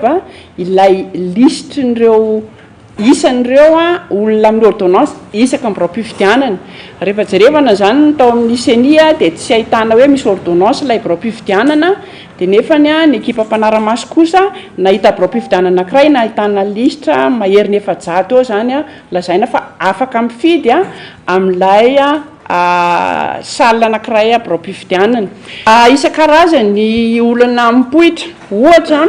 misy lisy mpifidianana misy banga zany hoe misy pezitsy ao tsy lazainay noho le fiarovana ny ekipa eny amin'ny terrain dia tsy lazainay le toerana. Misy indray ny any amin'ny fils de dépouillement tokony aty Antananarivo Akasobe no tonga amina toerana anankiray na ny province Fianaratsoa aloha ataoko an'izay province Fianaratsoa zay zany ohatra ny anankiray. Anisan'ny olana koa zany le ao amin'ny lisy mpifidianana zany ho anisan'ny olana dia efa anatin'le tenenay tamin'ny communiqué koa ny tena olana goavana dia ilay hoe olona tsy mitondra kara-panondro nefa avela hifidy. Nisy tranga anankiray ihany koa tsy tonga tao akory ny lisy mpifidianana dia nefa naroso hatrany ilay fifidianana. Ny sasany hoe nandrasana aloha ilay lisy mpifidianana zay vao nalefa ny fifidianana fa nisy tsy teo ilay listra dia nahazo toromarika ihany zareo hoe alefaso ny fifidianana fa tranga anankiray aloha izay amin'ireo toerana rehetrarehetra narahanay maso. Ny ankoatr'izay zany ny amin'ilay resaka fandaminana resaka le encre indélébile indray ny tsikaritra dia rano sasana vetivetika manasa tanana dia efa sahala amitsy teo ohatrany hoe na izy ahitato mpiara-miasa ato ara zany ohatrany hoe mijery an'izay fa nga tsy nifidy hoe mifidy dia nefa tsy ahitana marika akory n'le tanana zany hoe nifidy ino no anisany anankiray tsikaritra ihany koa. Ie nazo an'izay tatra zay zay hoe nisy birao mpifidianana nisy anankiray nisokatra tamin'ny 5 dia efa nampanen'ny kiririoka zany ny tompony andraikitra dia izay le hoe na dia tsy miara-miasa mivantana aminay ato anatin'ilay atao hoe station room ny CENI dia izay miara-miasa miratsa magaika ny CENI mampahafantatra hoe misy tranga sahala amin'izao dia anjaran'ny zareo no mamaha ny olana mahakasika an'izay satria ny olana amin'izay dia sanatria azo foanana ilay vokatry ny fifidianana amin'izay toerana izay raha misy ny fitoriana sy ny karazany dia mitanjona anay le miaro ny zon'le olona tonga ny fidy. Misy indray le nitenenina teo hoe alohan'ny fifidianana dia efa nahitana vato tao anatin'ilay vata mangarahara izay nahatonga ilay fifanolanana dia nisy ny tompona andraikitra ratsa magaika ny CENI zany naman'le olana mahakasika an'izay. Mananika ny 5 ny fanairana voaray ny fiarahamonimpirenena safidy hatramin'ny 10 ora maraina nanaovana ny tatitra tamin'ny alalan'ny larana maitso. tranga miverina matetika ny makasika ny fahafahany olo-pirenena iray mifidy kanefa tsy manana karapanondrom-pirenena. Tamin'ny fotoana nanaovana ito fanambarana ito dia nahazo tatitra fanairana miisa 580 tamin'ny alalan'ny laharana maitso ny safidy, nahatratra 450 ireo tranga fanairana nojerena sy mbola raisina eo an-tanana eo anivon'ny sampana mpanaraha-maso ny fifandraisana na ny centre de veille. Ny tranga miverimberina matetika dia mahakasika ny olona avela mifidy nefa tsy manana karapanondro, ka maro ny mahakasika ny faritra Analamanga, Sava ary Alaotra Mangoro. Ankoatran'izany dia ny fahatarana amin'ny fanokafan'ny birao-pifidianana noho ny fahatarana ny tsy fahampin'ny ny fitaovam-pifidianana toy ny lisy-pifidianana.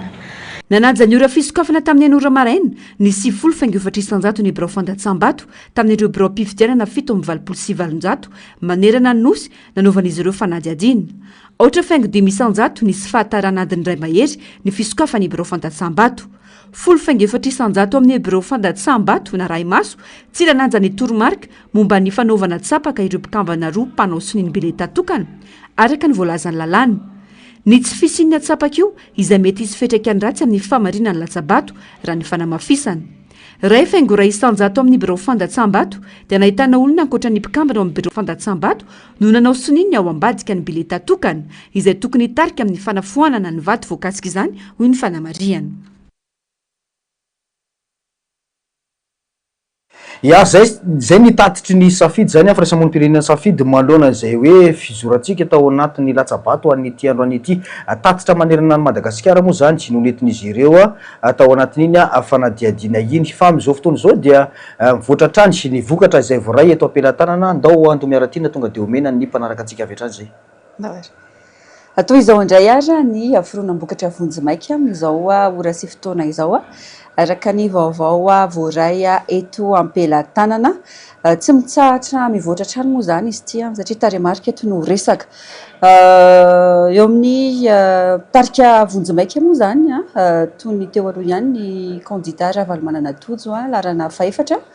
manana salanisa 370 faingo 7,800 amina isambato 7,20 sy 700 sy 8 sy 3 alina.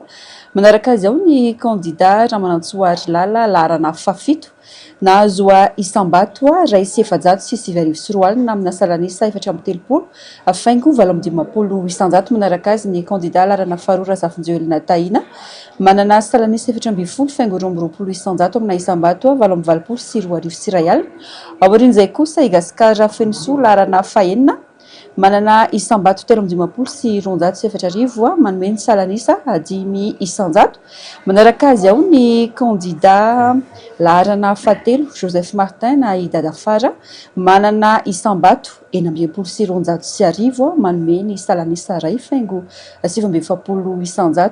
Mitovitovy ny fanatsano kosa ny an'ny candidat larana voalohany Ndrina Razana Marsy sy Monja Rondefo larana fahadimy manana isambato 7,700 amina salanisa ohatra faingo 7,100 ny Razana Marsy Ndrina manana isambato 2,700 manome ny salanisa 4,7 ohatra faingo 4,7 isanjato izay indray aloha zany foronam-bokatra voaray eto ampelantanana amin'izao ora sy fotoana izao ina mana Germain. Ya tsara patsahivina sy ampahafantarana antsika mpanaraka ny fandarana hatrany sy ny fampitana mivantana izao fa mbola vokatra vonjomaika ireny voaraintsika ireny sy mbola mety voatra arakaraka ny fahazahoana ireo vokatra avy any amin'ireo ratsamangaikatsika moa zany ny vokatra izay horaisitsika eto. Andriamatoa secrétaire général ny antokotiko Madagasikara no sady solombavambahoaka voafidy tao amin'ny boriboritany faefatra isan'ny namaivay ihany sy raha jerena ny zavatra nitranga tao amin'ny boriboritany faefatra androany hita hoe tsy nipetraka mihitsy ianao raha tsorona ao anatina fehezanteny foy inona marina tena zavatra nitranga na nahoana ny zavatra niseho tany anatiny reny birao fandatsambato tao hoan'ny boriboritany faefatra. Ya fa ny miarahaba ny voka malagasy amin'izao androalina izao ary makasitraka manokana ny mbola manaraka n'izao fandaharana izao marika izany fa zava-dehibe loatra amintsika ny fifidianana satria raharam-pirenena zany. Raha ny boriboritany faefatra manokana dia raha malala fa ny konokononana alabato arak'izay azona atao satria raha tsy haivina raha 35,000 latsaka ny ordonnance 11,000 mahery no an'ny boriboritany faefatra raha ohatra hoe ny boriboritany hafa ba 2000 na 4000 fa ny boriboritany faefatra ny record ary ataontsika hoe ao amin'ireo fokotany tsy te hanavaka azy fa fokotany izy quartier farak'izay mamay no nisy an'izay fampitomboana zay misy ao anatina fokotany anankiray fokotany mitokana mihitsy zany ary fantatra hoe ohatrany ahoana ny hafanana ao anatin'izany quartier zany fokotany zany milina mahery ny ordonnance ao anatin'izay azotsika saratsaina tsara zany hoe ohatrany ahoana ny amafiny ny fiarovana ny resaka alabato ao amin'ny boriboritany faefatra raha ny tena manokana efa tamin'ny 5 maraina zay de efa sur terrain androany ary am'izay amin'ny 5 maraina zay zay ao anosy zato atsinanana de efa misy bureau de vote ary efa misokatra ny pli électoraux zay tokony ho amin'ny enina vo atsona ny délégué rehetrarehetra ampidirina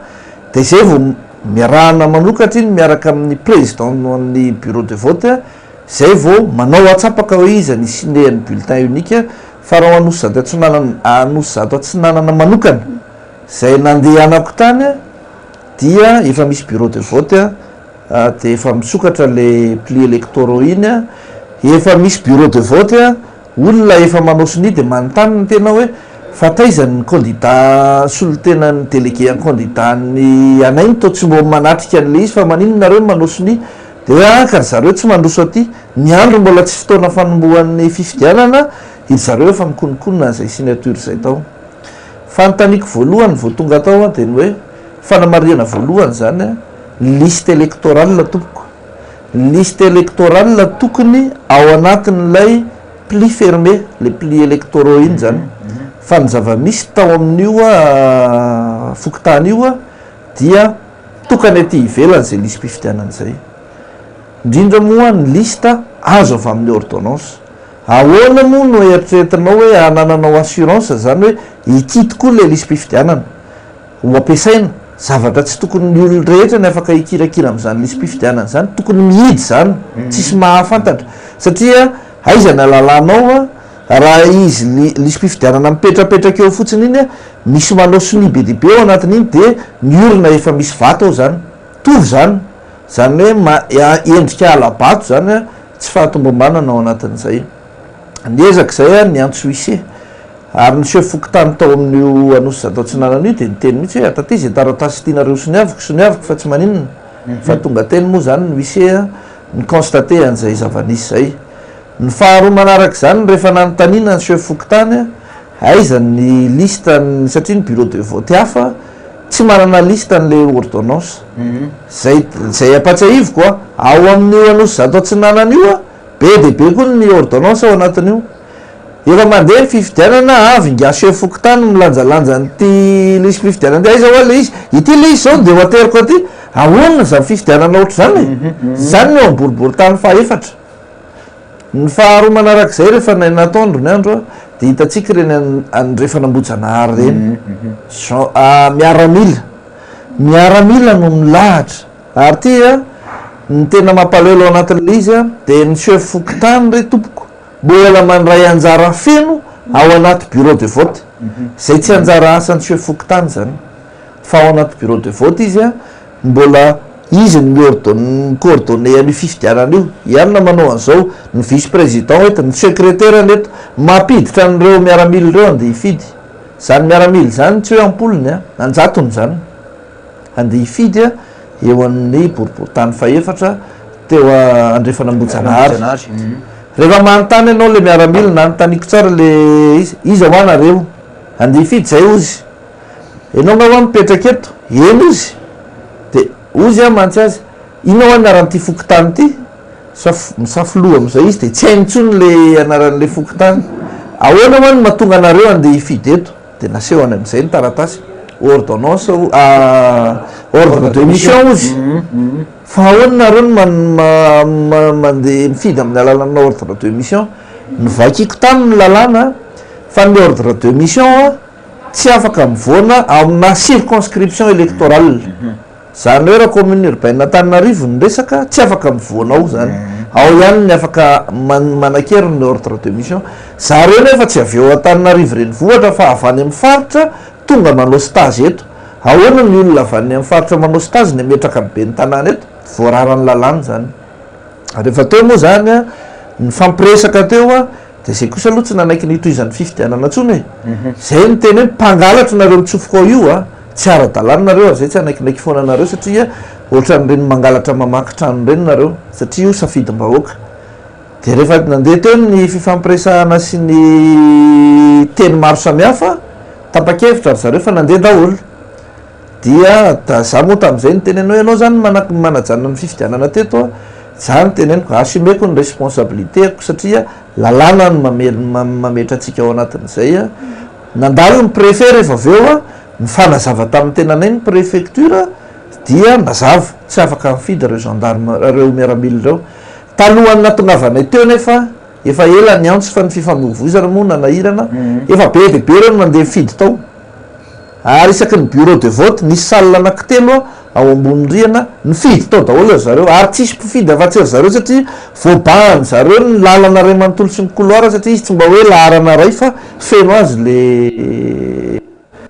le lalana zany a tsy afahan'ny olona mifidy ny tena olana ao anatin'le izy a matahotra daholo le membre ny bureau de vote hatramina délégué ny candidat matahotra ny olona manodidina tena hoe ny olotsotra andeha hifidy tena hitanao mihitsy hoe sady sorena ny tezitra kanefa koa matahotra hoe ino ny retolo reto zareo koa moa avany sady vahiny tsy mba mipetrapetraka fa zareo vahiny indray no avavy eo a de zay no zavatra nisy teny anosy be a misy ny fifandonana satria eny koa tena anisan'ny hoe quartier mamay a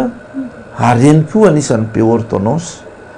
fa misy hatramina fahatongavana amin'ny fifakasiatanana moa zany amin'ireny tsangadavatra reny a amin'izao zany mbola misy olona mpanaradianay a any amin'ny hôpitaly amin'izao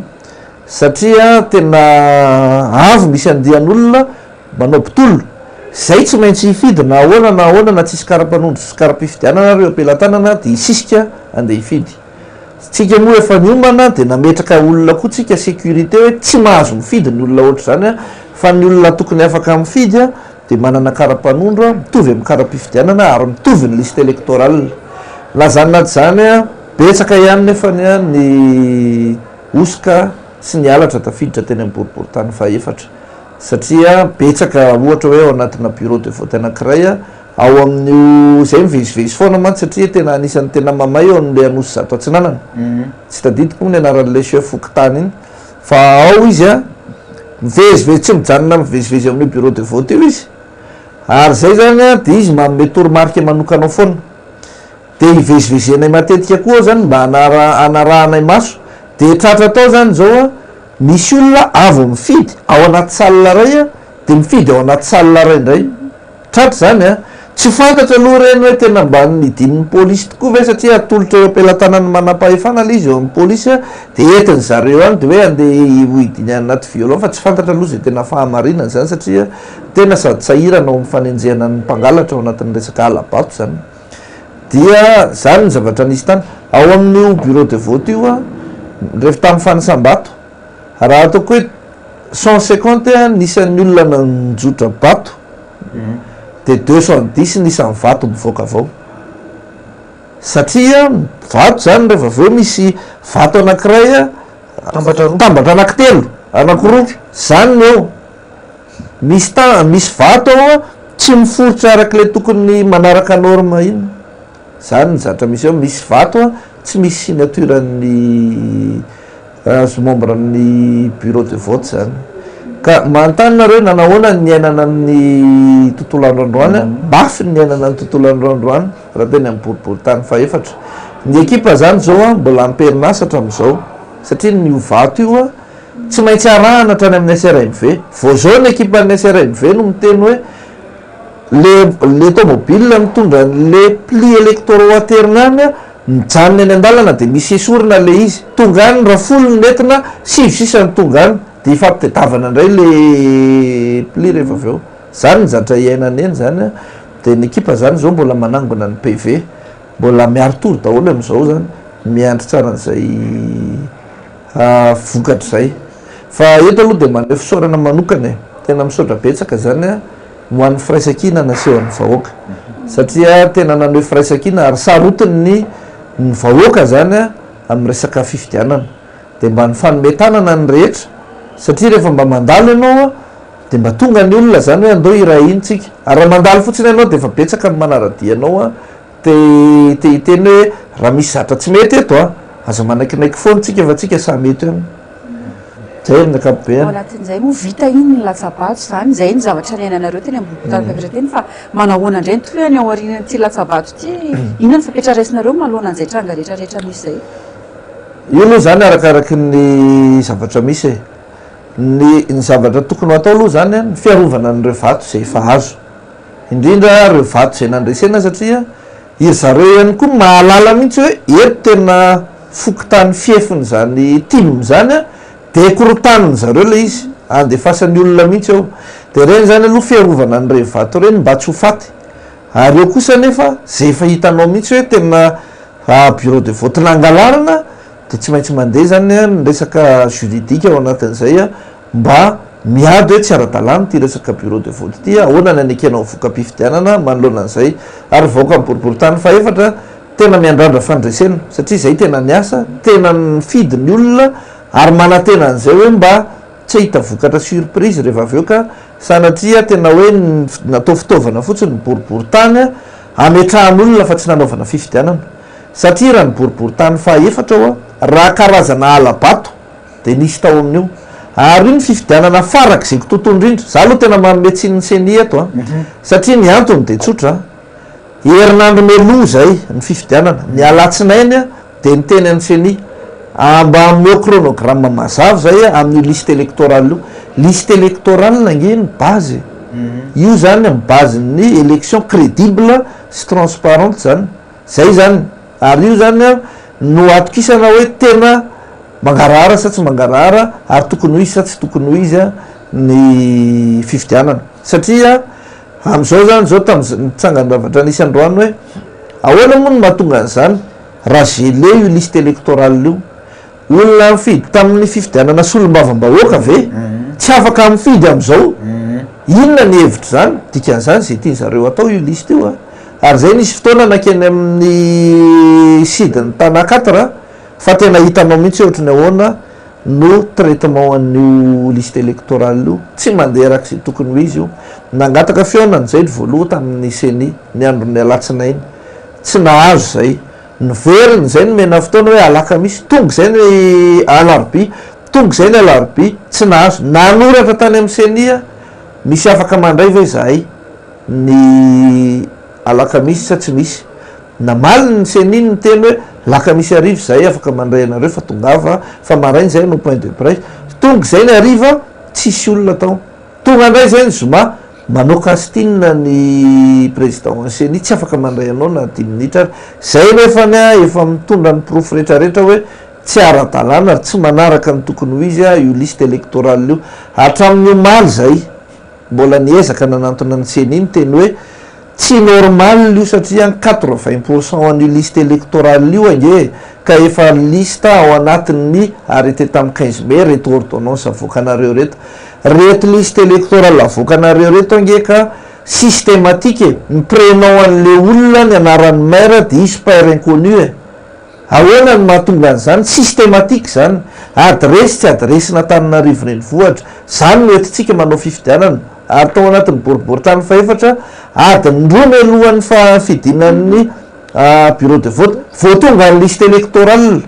oentina sy fokotany mandehandeha fotsiny de hoe ty le liste anaovana zany ve tsy fifidianana akitoto zany ny zavatra nisy teny ka zay eto zany de tena sarotiny de sarotiny satria aoka nareo seni tsy mba ho lasanareo no antony ny isin'ny korotana eto amin'ny firenena zay tena ny alanenina satria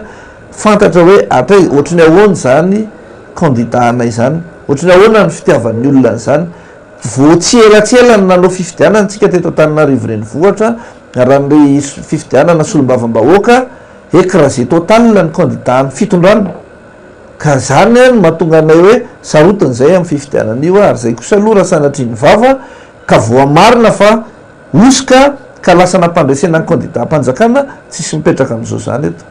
ka zay nina saika metra fantanina teo esg hoe raha ny fahitanareo anazy ve fa firaisana tsy kombakomba no manina ilay izy satria ankoatran'izay raha teny amin'ny sidy ianareo a dia nilaza mazava fa hoe misy lista natotona fotsiny avy any amin'ny CNI tonga ho amin'ny sida baiko midina hoe ampidiro atao anatin'ny listany bazinareo ireto olona ireto a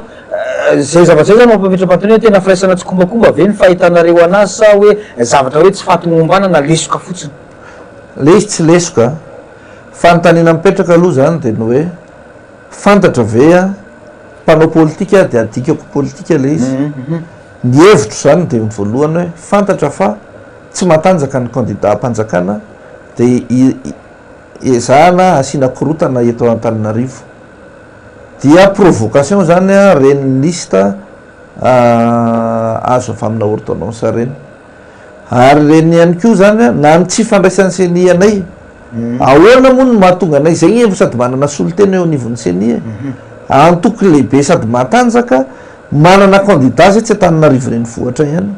maninona ny tsy mandray ny CNI maninona ny tsy mampiantso ny société civile ny CNI liste électorale nefa ny resaka ary lalàna tokony mampiantso ny société civile sy ny mpanao politika izy tsy nampiantso mihitsy izy inona ny tiany atongavana ao anatin'izay zany hoe efa misy zavatra ambadika zany ao a hoe zay ny lecture anay faharoa dia tena manamafia fa ny ordonnance tompoko raha tao amin'ny boriboritany faefatra ny reketa ny fangatahan'ny olona zany a dia tsy mihoatra ny telonjato mbola latsaka fa ny vokatra azo avy amina telonjato a nazahoana ny 11 000 rehefa tena nanontany ianao dia avaizany na 11 000 an'io a dia nazay avy aty amin'ny district raha ozy nytao tsy mahalala hoe avaiza fa mitotona avy amin'ny fotsiny le ordonnance tia tsy foya ao amin'ny tanakatara vakinao io ordonnance io dia anarana sy numéro karapanondro ihany ao tsy misy ao date de naissance tsy misy ao lieu de naissance tsy misy ao a ny date de délivrance na CIN tsy misy ao na resaka anaran'ny père sy mère filiation tsy misy an'izany tsy misy adresse exact zay ny avoaka ny ordonnance zany nefa ordonnance efa tsy ara-dalàna tsy ara-dalàna zany satria ny information miordonné olona anao tsy foy ao anaty lisy-pifidianana ty olona tya dia tokony information complète zany no omeny ny ordonnance zay ny tokony ho izy information mamaly a ny voalazany lalàna 2018 008 hoe tokony misy anarana tokony misy fanampina anarana tokony misy karapanondro tokony misy adresse zay ny tokony ho izy raha vo information tsy miaraka amin'iny ordonnance iny dia tsy ordonnance ntsony zany izy zay dia zany ny zavatra nisy teny a dia angatahanao feonana ny CNI dia ziroziry tsy mandray anao izy ny fampiresaka zay hatry ny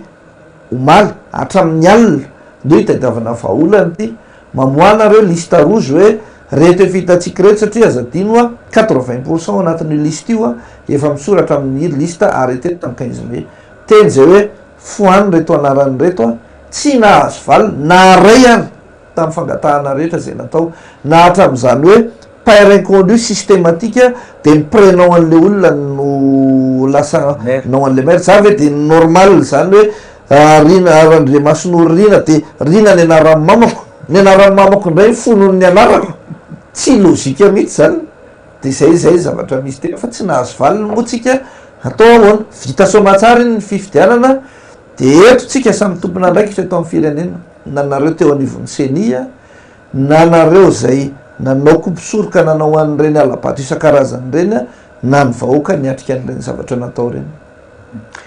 iny azy mamaraparana ny resadresakytsika satria misy ihany koa ny fanadiadiana zay tsy maintsy alefatsika moa rahan'ireo olo-pirenena teny foy satria tiako apetraka ihany hoe niezaka ny vahoaka malagasy indrindra fanomponina teto Antananarivo a niaro ny safidy inona mba karazana hoe teny avy aminareo a avy atao anatin'ny antokotiko Madagasikara satria ianao a secrétaire général ny antokotiko eto zany dia maneho fisaorana ho an'ny vahoaka malagasy rehetra manerana ny nosy mihitsy a maneho fisaorana ihany koa an'ireo candidat rehetrarehetra sa niatrika an'iny fifidianana iny satria raha malala ny tsinjitsinjy isan-karazany a ny mahazo ny candidat amin'izao a tao anatin'iny fifidianana iny isaorana be deaibe nareo a ny joro a ho an'ny antoko a isaorana ihany koa ny joro ho an'ny firenena ary eto zay a de mbola mametoky na hoan'ny vahoaka an'Antananarivo na ny vahoaka tany amin'ny faritra tao anatin'iny fifidianana iny a ny vahoaka Madagasikara ny hoe eto zay mbola mijoro ho an'ity fireneny ity na inona vokatry ny fifidianana iny a ninona mety ho ateraky ny fifidianana iny a de ho anilan'ny vahoaka malagasy mandrakarivo zay a ary zay tsy maintsy hijoro ho an'ny tanindrazantsika sy ho an'ny vahoaka malagasy. Mankasitraka Andriamatoa Solombavam-bahoaka ny sady sekretera jeneraly ny Antodinika Madagasikara nanaiky ny fanasana teto amin'ny plateau tamin'izao alina izao a mitoetany ny fanarahantsika ny fandaharana miezaka ihany zay sy andro miaratiana zany sy anome ireo vokatra izay voaray a miainga mivantana eto amin'ny accusé Belair fa ao anatin'izany rehetrarehetra zany a misy ireo fanadiadiana izay nangonina namana mpanao gazety moa zany tao anatin'ity fanatotosana ny fifidianana androany ity a andao arahantsika aloha izay fanadiadiana natao izay. Tovolahy maro fohy volo miendrika mpitandro ny filaminana ny tonga nandatsabady teto amin'ny lycée Ambatobe boriboritany fahadimy io atoandro io. Ponina avy any amin'ny toeran-kafa avokoa izy ireto ary avy any amin'ny faritra ny akamarony. Tonga daholo amin'izay le olona fohifohy volo ohatrany manao endrikendrika militaire daholo le olona zany amin'le izy de zay ny zavatra mampalahelo aty aminay satria be loatra zany ny anao de taoko nisy anankiray koa Jean Dieudonné ny anaran'le olona de raha koty zato Danix ny anaran'le karatra tsy hitovy mihitsy ny Dieudonné sy ny Danix de hoe de faux de frappe tsy ekena zany le hoe de faux de frappe ohatr'izany hoentina mandeha mifidy zay mahatonga anay hoe sarotony zahay amin'le fifidianana de mila mailo daholo fotsiny tsika fa be loatra le osoka sy le zavatra atao. Manana kara-panondro sy kara-pifidianana avokoa ireo andian-tovolahy maromaro ireo ary misoratra anaty listim-pifidianana ny toerana nahaterahany anefa avy any amin'ny faritra avokoa. Olona maromaro avy any Anjozorobe, avy any Ivato, avy any Ambomangakely zany no entina mifidy aty. 10 olona zao nefa tonga teto hatramin'izao. Hatramin'izao zany mbola misy foana afaka mijery nareo manara-maso ao anatiny ao avy eo fa mbola mahita foana nareo hoe reto avy le olona. Kara-panondro sy kara-pifidianana fotsiny zany nefa menany zareo de tonga de tonga zareo de jerevana amin'le lista additif anankiray de mifidy zareo satria ao anatin'le lista nefa zareo olona tsy mponina anontaniko ary izy hoe aiza ho aiza eto Ambatobe ny logement anao mipetraka aiza ianao ny faritra ny Ambatobe ary tsy fantany akory nefa izy milaza fa mpanofa trano eto Ambatobe za mipetraka eto manana miresaka aminareo io a efa 10 taona mahery mipetrahako teto fantatro daholo ny olona mponiny eto amin'ity faritra Ambatobe. Niditra an-tsehatra nanome kara-pifidianana ireo olona ireo tompona ndraikitra amperinasa eny anivon'ny Fokotany. De ny anankiray tratrako teo moa zany vice président Fokotany mihitsy le olona nanome karatra ana rangahy anankiray de nenjehako le rangahy zany de nalaiko ny kara-pifidianana sy ny kara-panondro ny jerevako tsy nitovy le izy. Rehefa tsy nitovy le izy ty le karatra nalaiko mihitsy moa le karatra de tsy navelako mifidy izy de rehefa nalaiko le karatra de niteny amin'zareo amin'izay aho hoe ndany ianao mandeha mody fa niraisinay zany tsy navelanay mifidy aloha le olona zay hitanay zay no niraisinay fa raha mbola mahita eto zay de mety atolotra mpitandro filaminana angamba zay no zavatra hitanay mety koa raha hoe mbola misy hitanay ka mbola miny manao an'izay ny zotry ny fifidianana zany a raha ny tokony hoe izy tokony handefa eo amin'le olona avy any ivelany be da be loatra le olona lefa avy any ivelany mifidy eto amin'ny Fokotaninay zay zany ny olana de zay mila ataonay hoe inona mifepetra ho raisinay amin'izay fotoana zay. Zay koa zany ny angatahanay ao amin'ny seny ao a hoe ahoana sy ahoana fandehan'ireto olona avy any Ivato, avy any Anjozorobe, avy any Ambomangakely, avy any Moramanga tonga aty mandeha mifidy inona loatra re fa nga de efa tena atahorana mafy loatra le olona amin'ny fifidianana de andefasan'olona be da be ohatr'izany tsy mety zany zay zavatra zay. Vatan-dehilahy maromaro no nanao izany tetỳ Befiloha Ambodirano raha ny fitantaran'ireo tao an-toerana dia tonga hifidy ireo saingy tsy misy kara-panondro ary tsy nanana kara-pividianana sady tsy voasoratra ao anaty lisy-pividianana daholo. Nihitatra hatrany amin'ny fikasihan-tanana ny fifampiresahana mahakasika izany. Voakasitahana ny kandidam-panolo-tsaina iray tetỳ an-toerana. Kasitanana fandroana indray ny olona miresaka aminao ary. Fampikasitanana kosa aloha tsy mety. Sady amikasitanana ianao manompa reny manambany mantsy. Ngahy ianao manakare.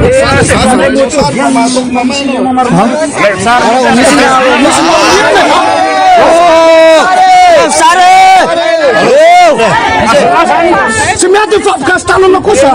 Fampikasitanana kosa tsy mety na inona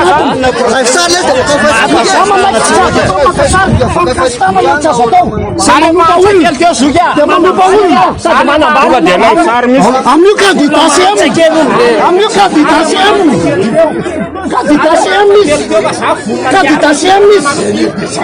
azo mety any mivapa fao sary afaka fampiresaka tsika fa le kastanana sy namely tontolo zava-nisy teto Ampefiloha-Ambodirano zany dia zao tonga avany ny député Iomar izay vao fidy eto am-Boriboritany fa efatra. Rehefa tonga avany izy niaraka tamin'ny olona maromaro dia nijanona teo ivelan'ny bureau de vote. Vita izay lasa izy nivoaka. Rehefa nivoaka izy dia miverina indray niaraka amina 4x4 anankiray miaraka amin'ny andihana tovolahy maromaro niaraka taminazy. Rehefa nidiny 4x4 ireo tovolahy ireo dia azonay sary daholo ny zavatra rehetrarehetra. Dia lasa izy namonjy toerana mangingina tato amin'ny centre de vote Ampefiloha-Ambodirano. Rehefa namonjy toerana mangingina izy dia natononay satria amin'ny mpanara-maso anay dia natononay izy. Rehefa natonona nefa izy dia hoe inona ny ataonareo aty moniny eto Ampefiloha-Ambodirano ve anareo? Dia zareo fantatra moa zany fa tsy poniny ety satria ny olona ety dia fantatra satria izay teto niteraka, teto ny nisy anay ary eto izay mipetraka. Dia presque fantatray daholo ny olona fa ireo olon'ireo kosa nefa dia tsy tiako ny manamarika fa TMS izy ireo. Rehefa tonga teto izy dia nanontaniana hoe fa ahoana no tonga eto nareo? Dia valy teny anavina moa ny azonay. Nataony resaka rehetra dia nangatahany zareo nivoaka. Rehefa nivoaka navoaka amin'ny tandro filaminana moa zany zareo dia nivoaka izy. Dia afaka kelikely iny nisy 4x4 anankiray indray tonga. Candidat CM miaraka amin'ny Irmara hono io rangahy io. Rehefa tonga teo le 4x4 anankiray dia milaza dia namebaditra izy. Rehefa namebaditra izy ho ampiasain'ilay olona izay navoaka anay teo aloha dia nalainay sary. Rehefa azo sary izay dia izay ny antony natezitra azy. Ary ny zavatra mampalahelo dia tena manao loha-ambody tsotro izao ilay candidat satria candidat hono izy. Tsy tena tsisy nizaniza atahorany io satria izy zany no enjana. Tsy vitatreo fa rehefa tsy nahavita ny sitrapony izy ireo dia niantso namana indray fa tandeha hatrany hibodo ary tsy maintsy antatsapato ao an-toerana. Fa hoe tsy tokony hakasary anazy izay. Zavatra nisy nefa dia azonay atsara daholo ny zavatra rehetra. Nangataka izy moa fafana le izy fa izay tsy nanaiky hatramin'ny farany. Rehefa izay dia nanampiko ny mpiara-monina sy ny olona nanatrika an'ilay zava-miseho rehetrarehetra dia navoaka ireo olona ireo. Rehefa navoaka izy dia niandro teo ivelan'ny vavadin'ny bureau de vote. Rehefa niandro teo ivelany izy dia nisy namana hafa tonga indray avy eo namandry zareo ihany. Dia mbola ohatran'izay ihany zany ny zavatra kasainy atao. Zavatra mampalahelo dia izao. Misy mihitsy olom-pirenena tsy tokony handatsabato ao an-toerana kanefa nanefa izany hoy ny nanatro maso.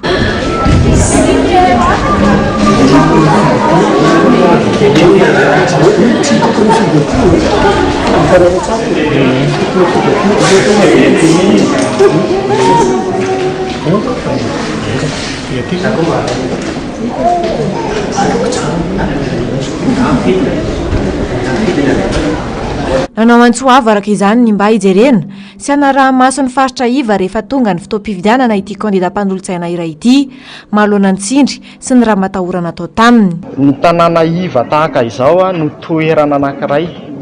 hiasan'ny mpangala-bato ary tokony tena mba jerena sy arahan'ny tompony andraikitra maso fatratra ny faritra iva. Izy ireo ve hoe tonga teto hikasanao inona nakorotana ifidy ny fikasana izy ireo. satria efa nanatina bureau de vote tany amin'ny takotakony izy andeha hifidy ary teo ny nanakananay azy. Misy eo amin'ny firy heure zareo hitanareo? Ny tonga voalohany teo amin'ny 5 lahy eo, ny tonga faharoa teo amin'ny 20 lahy eo. Ny ankoatran'izay mbola nisy tonga hafa teo milaza fa tompona andraikitra, milaza fa hoe olona manam-pahefana. Sandoka koa zany zareo natozay. Izy aloha zany tompona andraikitra manam-pahefana koa moa zany izy fa ny mampalahelo dia misalotra ny volomboasary izy. Tsara mariana ihany koa fa tsy ampy ny fehezana bileta tokana isaky ny efitrano ho an'ity fitoerana ity ka miisa 12 be izao ny fitambaran'izany ary efitrano telo amin'ireo efitrano 12 ao an-toerana ihany no ampy bileta. Andehandela miisa 9 no tonga nanakorotana ny bureau-pifidianana teny Anosibe andrefana voalohany. Tsy mitondra karatra mahampandray anjara ary tsy tafiditra anatin'ny bureau-pifidianana izy ireo ary tonga nandrahoana ireo mpanara-maso-pifidianana. Tetsy andanin'izany, misy ihany koa ny olona tsy tompona andraikitra misahana makasika ny fifidianana kanefa mibaiko sy manara-maso ireo olona misehatra ao anaty birao fandatsaham-bato. Teo ihany koa ny tsy fanaran-dalàna amin'ny zotra-pifidianana atao anatin'ny birao-pifidianana. Efitrano 9 amin'ny 7 amin'ity toeram-pifidianana ity no tsy nanaovana ny atsapaka ary saika tsy nisy azy izany raha tsy nisy ny fifampiresahana maharitra. Eo ihany koa ny mbola fizarana kara-pifidianana trany amin'izao androm-pifidianana izao. Ny zava-nitranga aloha zany ny maraina raha tamin'ny 5 ny eritreritray dia hoe isy ny atsapaka nefa moa tato amin'ny salina ay zany sy ny bio no nanaiky fandaminana n'le hoe isy atsapaka dia natao fa ny tamin'ny sisa zany dia efa nisy dia olona atao hoe zay nefa tompona andraikitra manao an'le izy fa tsy misy atsapaka intsony fa efa nataonay. Misy élément gros bras zareo zany nalefa teto somary ohatran'ny nanakorotana mila valiny ihany efa mailo zany ny tompona andraikitra rehetra eto efa nahazo formation dia nanilika an'zareo dia somary niala kely izy tamin'ny sisiny zay izy vao maîtrisena ihany le situation teto na dia efa niatso ny lehibe tany anany tany avidy zareo fa misy ohatran'izao teto fa niala ihany izy tonga dia fantatra mihitsy hoe entina nakorotana teo mivalona teo ngamba izy teo valona teo ngamba izy eo misy mbola mijanojano ary teo fa hitany efa tsy nahovoka izy dia mikisaka ihany izy farany hitany hoe mailo tsara daholo ny teto. Nandrahoana izy nahitana karaha sy nanao badika teo le olona nitako observateur tokony misy dodolo moa zany araka ny fifanana tany dia nisy olona mandray andraikitra mafana foty dia nila mivany hoe mialahy niary teo fa tsy manana badika mialahy nina teo dia niteny olona hoe ary ndreo fa tsisy mahazo tongotsora mikorotana io zavatra io tsisy mahazo tongotsora ohatra ka mikorotana le izy ary ny tena nafantana mihitsy tsika hoe maty ny amono n'le bureau de vote ny tena nanre satria fantany hoe lasa le reto zay le izy topoka amin'ny ankapobeny. Entanina hatrany ireo olom-pirenena araka izany mba hitandrony sy hanara-maso fa indrindra tsy angina raha misy ny trangan-javatra mampiahiahiny amin'ireo birao fandatsaham-bato. Ya fanadiadiana anankiroa no narahantsika teo manoloana indrindra izay hoe tsy fatombanana raha-pifidianana izay fa raha ny vaovao izay voareto ampelantanay ihany koa amin'izao alina izao ho an'ny teny amin'ny EPP Ambohitsoteny dia misy trangan-javatra somary mahagaga manoloana n'ity resaka fanisambato ity. Raha ny vato tao anatin'ny urna zany dia miisa 2,20 izany hoe 182 no isan'ireo vato tao anatin'ny urna zany fa rehefa no verifiena kosa zany na raha maso ny sonia tamin'ny alalan'ny PV na ny firaketana an-tsoratra dia miisa 7,50 am'zato izany hoe misy elanelany eo amin'ny 5,20 zany ny isan'ny sonia sy ny vato tao anatin'ny urna zany hoe misy vato maromaro zany nisy nandrotsaka fotsiny tao anatin'ity birao fandatsaham-bato salle 7 no nahitana an'izay tranga izay. Nisy solotenany seni tonga teny an-toerana saingy somary nanaitra ny rehetra ny fahitana ny fandraisana fanapahan-kevitra manoloana n'ity tranga ity satria raha ny fantatra dia hoe natao atsapaka zany ny fanesorana ireo vato 5,20 ireo ao anatin'ny zany hoe ireo vato ny oatra ireo zany atao anatin'ity urna ity satria averiko ihany hoe vato tao anatin'ny urna 182 fa ny sonia ao anatin'le PV 157 dia ireo 25 ambin'ireo zany ireo 25 elanelan'ireo zany natao atsapaka hoe esorina ao anatin'ilay isam-bato fotsiny dia taorian'izay moa zany notoizana ihany ny ahafahany isam-bato somary nagaganrehetra teny atoerana moa zany zay tranga izay fa ny teo anivo nisy seni solotenany seni moa zany no nanazava hoe hoe araky ny lalàna izay trangan-javatra izay ezaka isika mpiakatra pahay lalàna eto amin'ity plateau ity ahafahantsika manamarina sy mitondra ny faneho-kevitra manoloana zay rehetrarehetra izay satria somary mampametram-pantanina na eo ihany koa ireo resaka hoe tranga manoloana nyity resaka ordonnance zay ny famaofao be tamin'ity androany ity izay tiako hiverenana kely fa misy ny lalàna mametraka mazava mahakasika n'ilay fraude électorale na ny corruption électorale zany izay voafaritra ny lalàna hoe 10 ka hatramin'ny 10 taona an-tranomaizina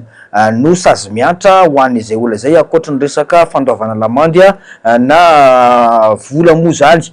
izay rehetrarehetra zay zany no tokony hipetraka ao anatin'ireo satria maromaro raha izay hoe fahatrarana kolokolo-pifidianana sy fahatrarana karazana fanodigodinana safidy-bahoaka nitranga tamin'ity latsabato izay notanteraina androany ity izay raha ny vokatra farany somary hiverenena kely ny vokatra farany izay voaray teto amin'ny plateau hoan'ny androany dia mitarika aloha zany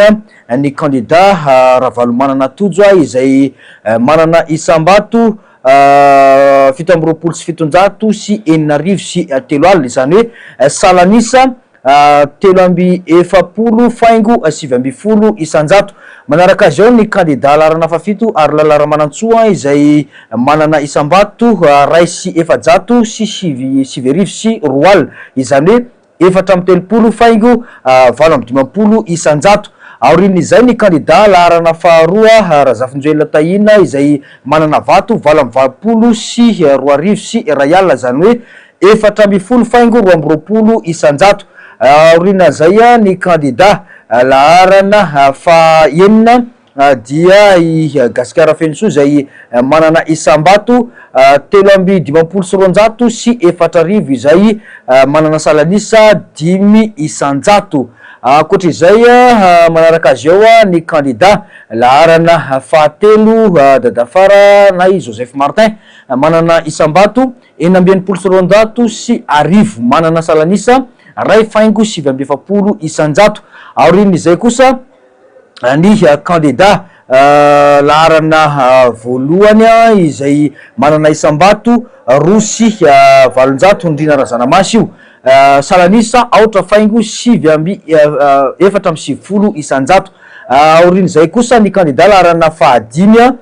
Monja Roindefo izay manana vato 70 sy efajato izany hoe salanisa aotra faingo 820 isanjato. Ireo zany ny vokatra voaray farany zany fa mbola ao anatin'ireo fanangonam-baovao moa ny eto anivony foibe amin'izao fotoana izao averiko ihany fa amin'ny alalan'ireo vokatra noraketina antsoratra na tamin'ny alalan'ny PV izay nataon'ireo délégué sy ny ratsamangaika eo anivony antoko no nafahatsika nahazo an'ireo vokatra ireo mbola mandeha ny asa amin'izao fotoana izao manangona n'izay vokatra izay fa de hiezaka hatrany izay ampita ireo vaovao sy ny zavatra mitranga amafisiko hatrany fa miainga eto amin'ny QG Belera avokoa ny fampitana ny vaovao manodidina nyity fanomezana ny vokatra vonjomaika ao anatin'izao fifidianana ho be ny tanàna izao fa dia manasanao hatrany izay hoe tsy saraka amin'ny fahitalavitra MBS satria amin'ity alina tontolo ity de ezaka izay anangona ireo vaovao anangona ihany koa ireo vokatra izay azo ary ampita izany amitsika mpanaraka ny fahitalavitra MBS. Efa misy ireo fanadiadina izay voangona averiko ihany ny trangan-javatra teny Ambohitso teny tamin'ny tendrony ity ny teny Ambohitso moa zany dia raha tsy ahivona ho an'ny androany de isan'ny toerana nanjakany iray resaka osoka sy ny alabato tena ahitana an'izany resaka bulletin précoce zany tena ahitana olona fitaomana olona tsy manana kara-panondro fa misisika hifidy karazana mikimaka be dehibe zany raha atao amin'ny teny baiko no nitranga teny amin'ity bureau fandatsaham-bato ity fa de zay zany zavatra nitranga atao amin'ny salle 7 zany ny raha ny vaovao nampitain'ireo namanam-panao gazety hoe misy isambato mitombo tsy mifanaraka amin'ny olona tonga nandatsabato saingy de zay hoe ny sorona de rehefa avy eo mitohy ihany ny fanisanany vato zany hoe ny vato zany nanaovana atsapaka hoe esorony reto 520 ireto de aorin'izay mitohy ihany ny fanisanan'ireo vato izay mbola tafady zany natao anatin'izay urna izay rahantsika eo ihany zay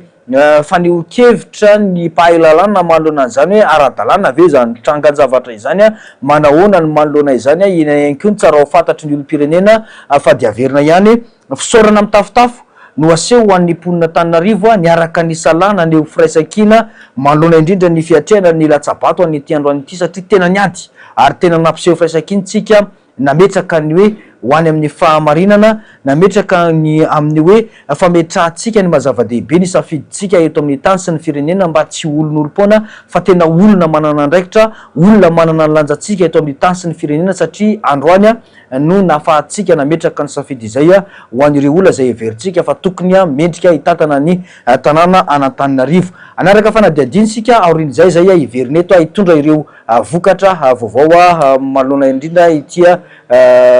fifidianana sy ny voka-pifidianana izay nitanterahana androany ity.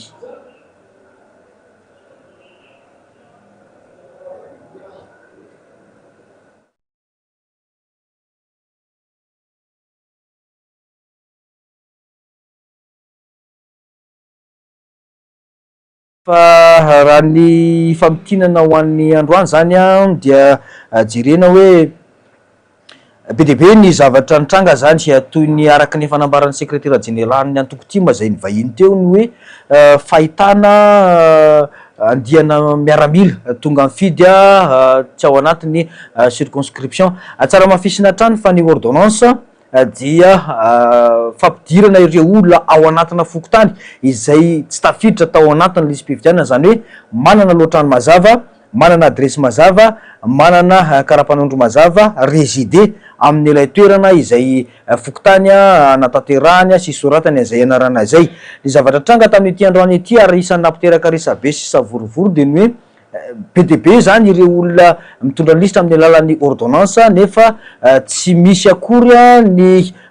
fisoratany ao anatin'izany hoe toerana ao anatin'le fokotany zany hoe tsy résidé ao amin'ilay toerana sy ny fokotany zay hietreretiny androtsahany vato akory ireo olona ireo ka isan'ny nampiteraka gidragidra tetsy teroa izay trangan-javatra izay saingy ny tena goavana hoy dia nijoro isika rehetra nametraka ny mazava-dehibe ary nametraka ny mahagoavana ny safidy izay ataontsika tamin'ity androany ity olom-pirenena mandray andraikitra nahazo amaritana ny mponina Antananarivo raha ny trangan-javatra androany satria raha irensika noho ny raviravin-tanany dia tsikatra hoe aiza ho aiza ny zavatra nitranga manoloana ity fifidianana ity satria efa tsikatra zany hoe karazana fraude électorale efa bien préparé no saika natao teto amin'ity firenena teto amin'ity Antananarivo renivohitra ity maro ihany koa ny zavatra nitranga satria raha ny angom-baovao zay avoray zany dia hoe isan'ny trangana ahitana tranga ihany koa ny tany aparafara vola tany mahakasika an'izay hoe misy hélicoptère tonga dia misy 4x4 raha maka an'izay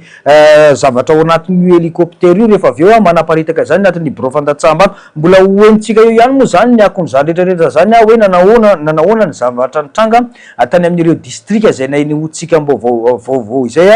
fa mbola ao anatin'ny fasahirana ihany koa ireo namana-panao gazety any amin'ireny fatra ireny dia iezaka ihany izay anangona an'ireny vaovao ireny ampafantatra antsika hoe zao ny trangan-javatra farany eto Antananarivo aloha zany dia hita hoe mirona makany amin'ny fandresena ny candidat laharana faefatra raha ny tarehimarika izay voaraintsika amin'izao ora sy fotoana izao raha ny vaovao izay voaray ihany koa dia miavoatra hatrany izay tarehimarika izay saingy mbola mitarika hatrany ny candidat mitondra laharana faefatra Ravalomanana Tojo tamin'ity androany ity averika ihany fa ny sambato izay azo ny candidat laharana faefatra Ravalomanana Tojo dia misa roa amby isambato 7 sy 700 sy 10 alina izany hoe 2 faingo 7 isanjato manaraka azy eo ny candidat laharana fafito ary lalaramanantsoa izay nahazo isambato 5 sy 700 sy 2 sy 4 alina izay manana salanisa 5 faingo 7 isanjato aorin'izay ny candidat laharana faharoa Razafinjoelina Tahina izay manana vato 2 sy 300 sy 4 sy 1 alina izay ny hoe manana salanisa 12 faingo 2 isanjato aorin'izay kosa ny candidat mitondra ny laharana fahaenina gasikara fenosoa izay nahazo vato 700 sy 400 izany hoe salanisa 5.20 isanjato. Ankoatra izay ihany koa manaraka azy eo ny candidat mitondra larana fahatelo dadafaranay Joseph Martin izay nahazo vato 4.7 sy 100 izay manana salanisa 2.420 isanjato. Aroin'izay ny candidat mitondra ny larana voalohany Indrina Razanamasy izay nahazo vato 2.30 sy 100 manana salanisa 4.5 isanjato. Ary ny farany moa dia ny candidat mitondra larana fahadimy Monja Roindefo izay nahazo vato 4.70 sy 100 salanisa 4.450 isanjato. Izay no tadim-baovao azo nampitaina tamintsika aloha zany tamin'izao ora sy fotoana izao mankasitraka anao nanaraka izany hatramin'ny farany mbola iveriny ety any zay ampita ireo vaovao tsara ho fantatra rehefa voaray ireo angom-baovao ireo.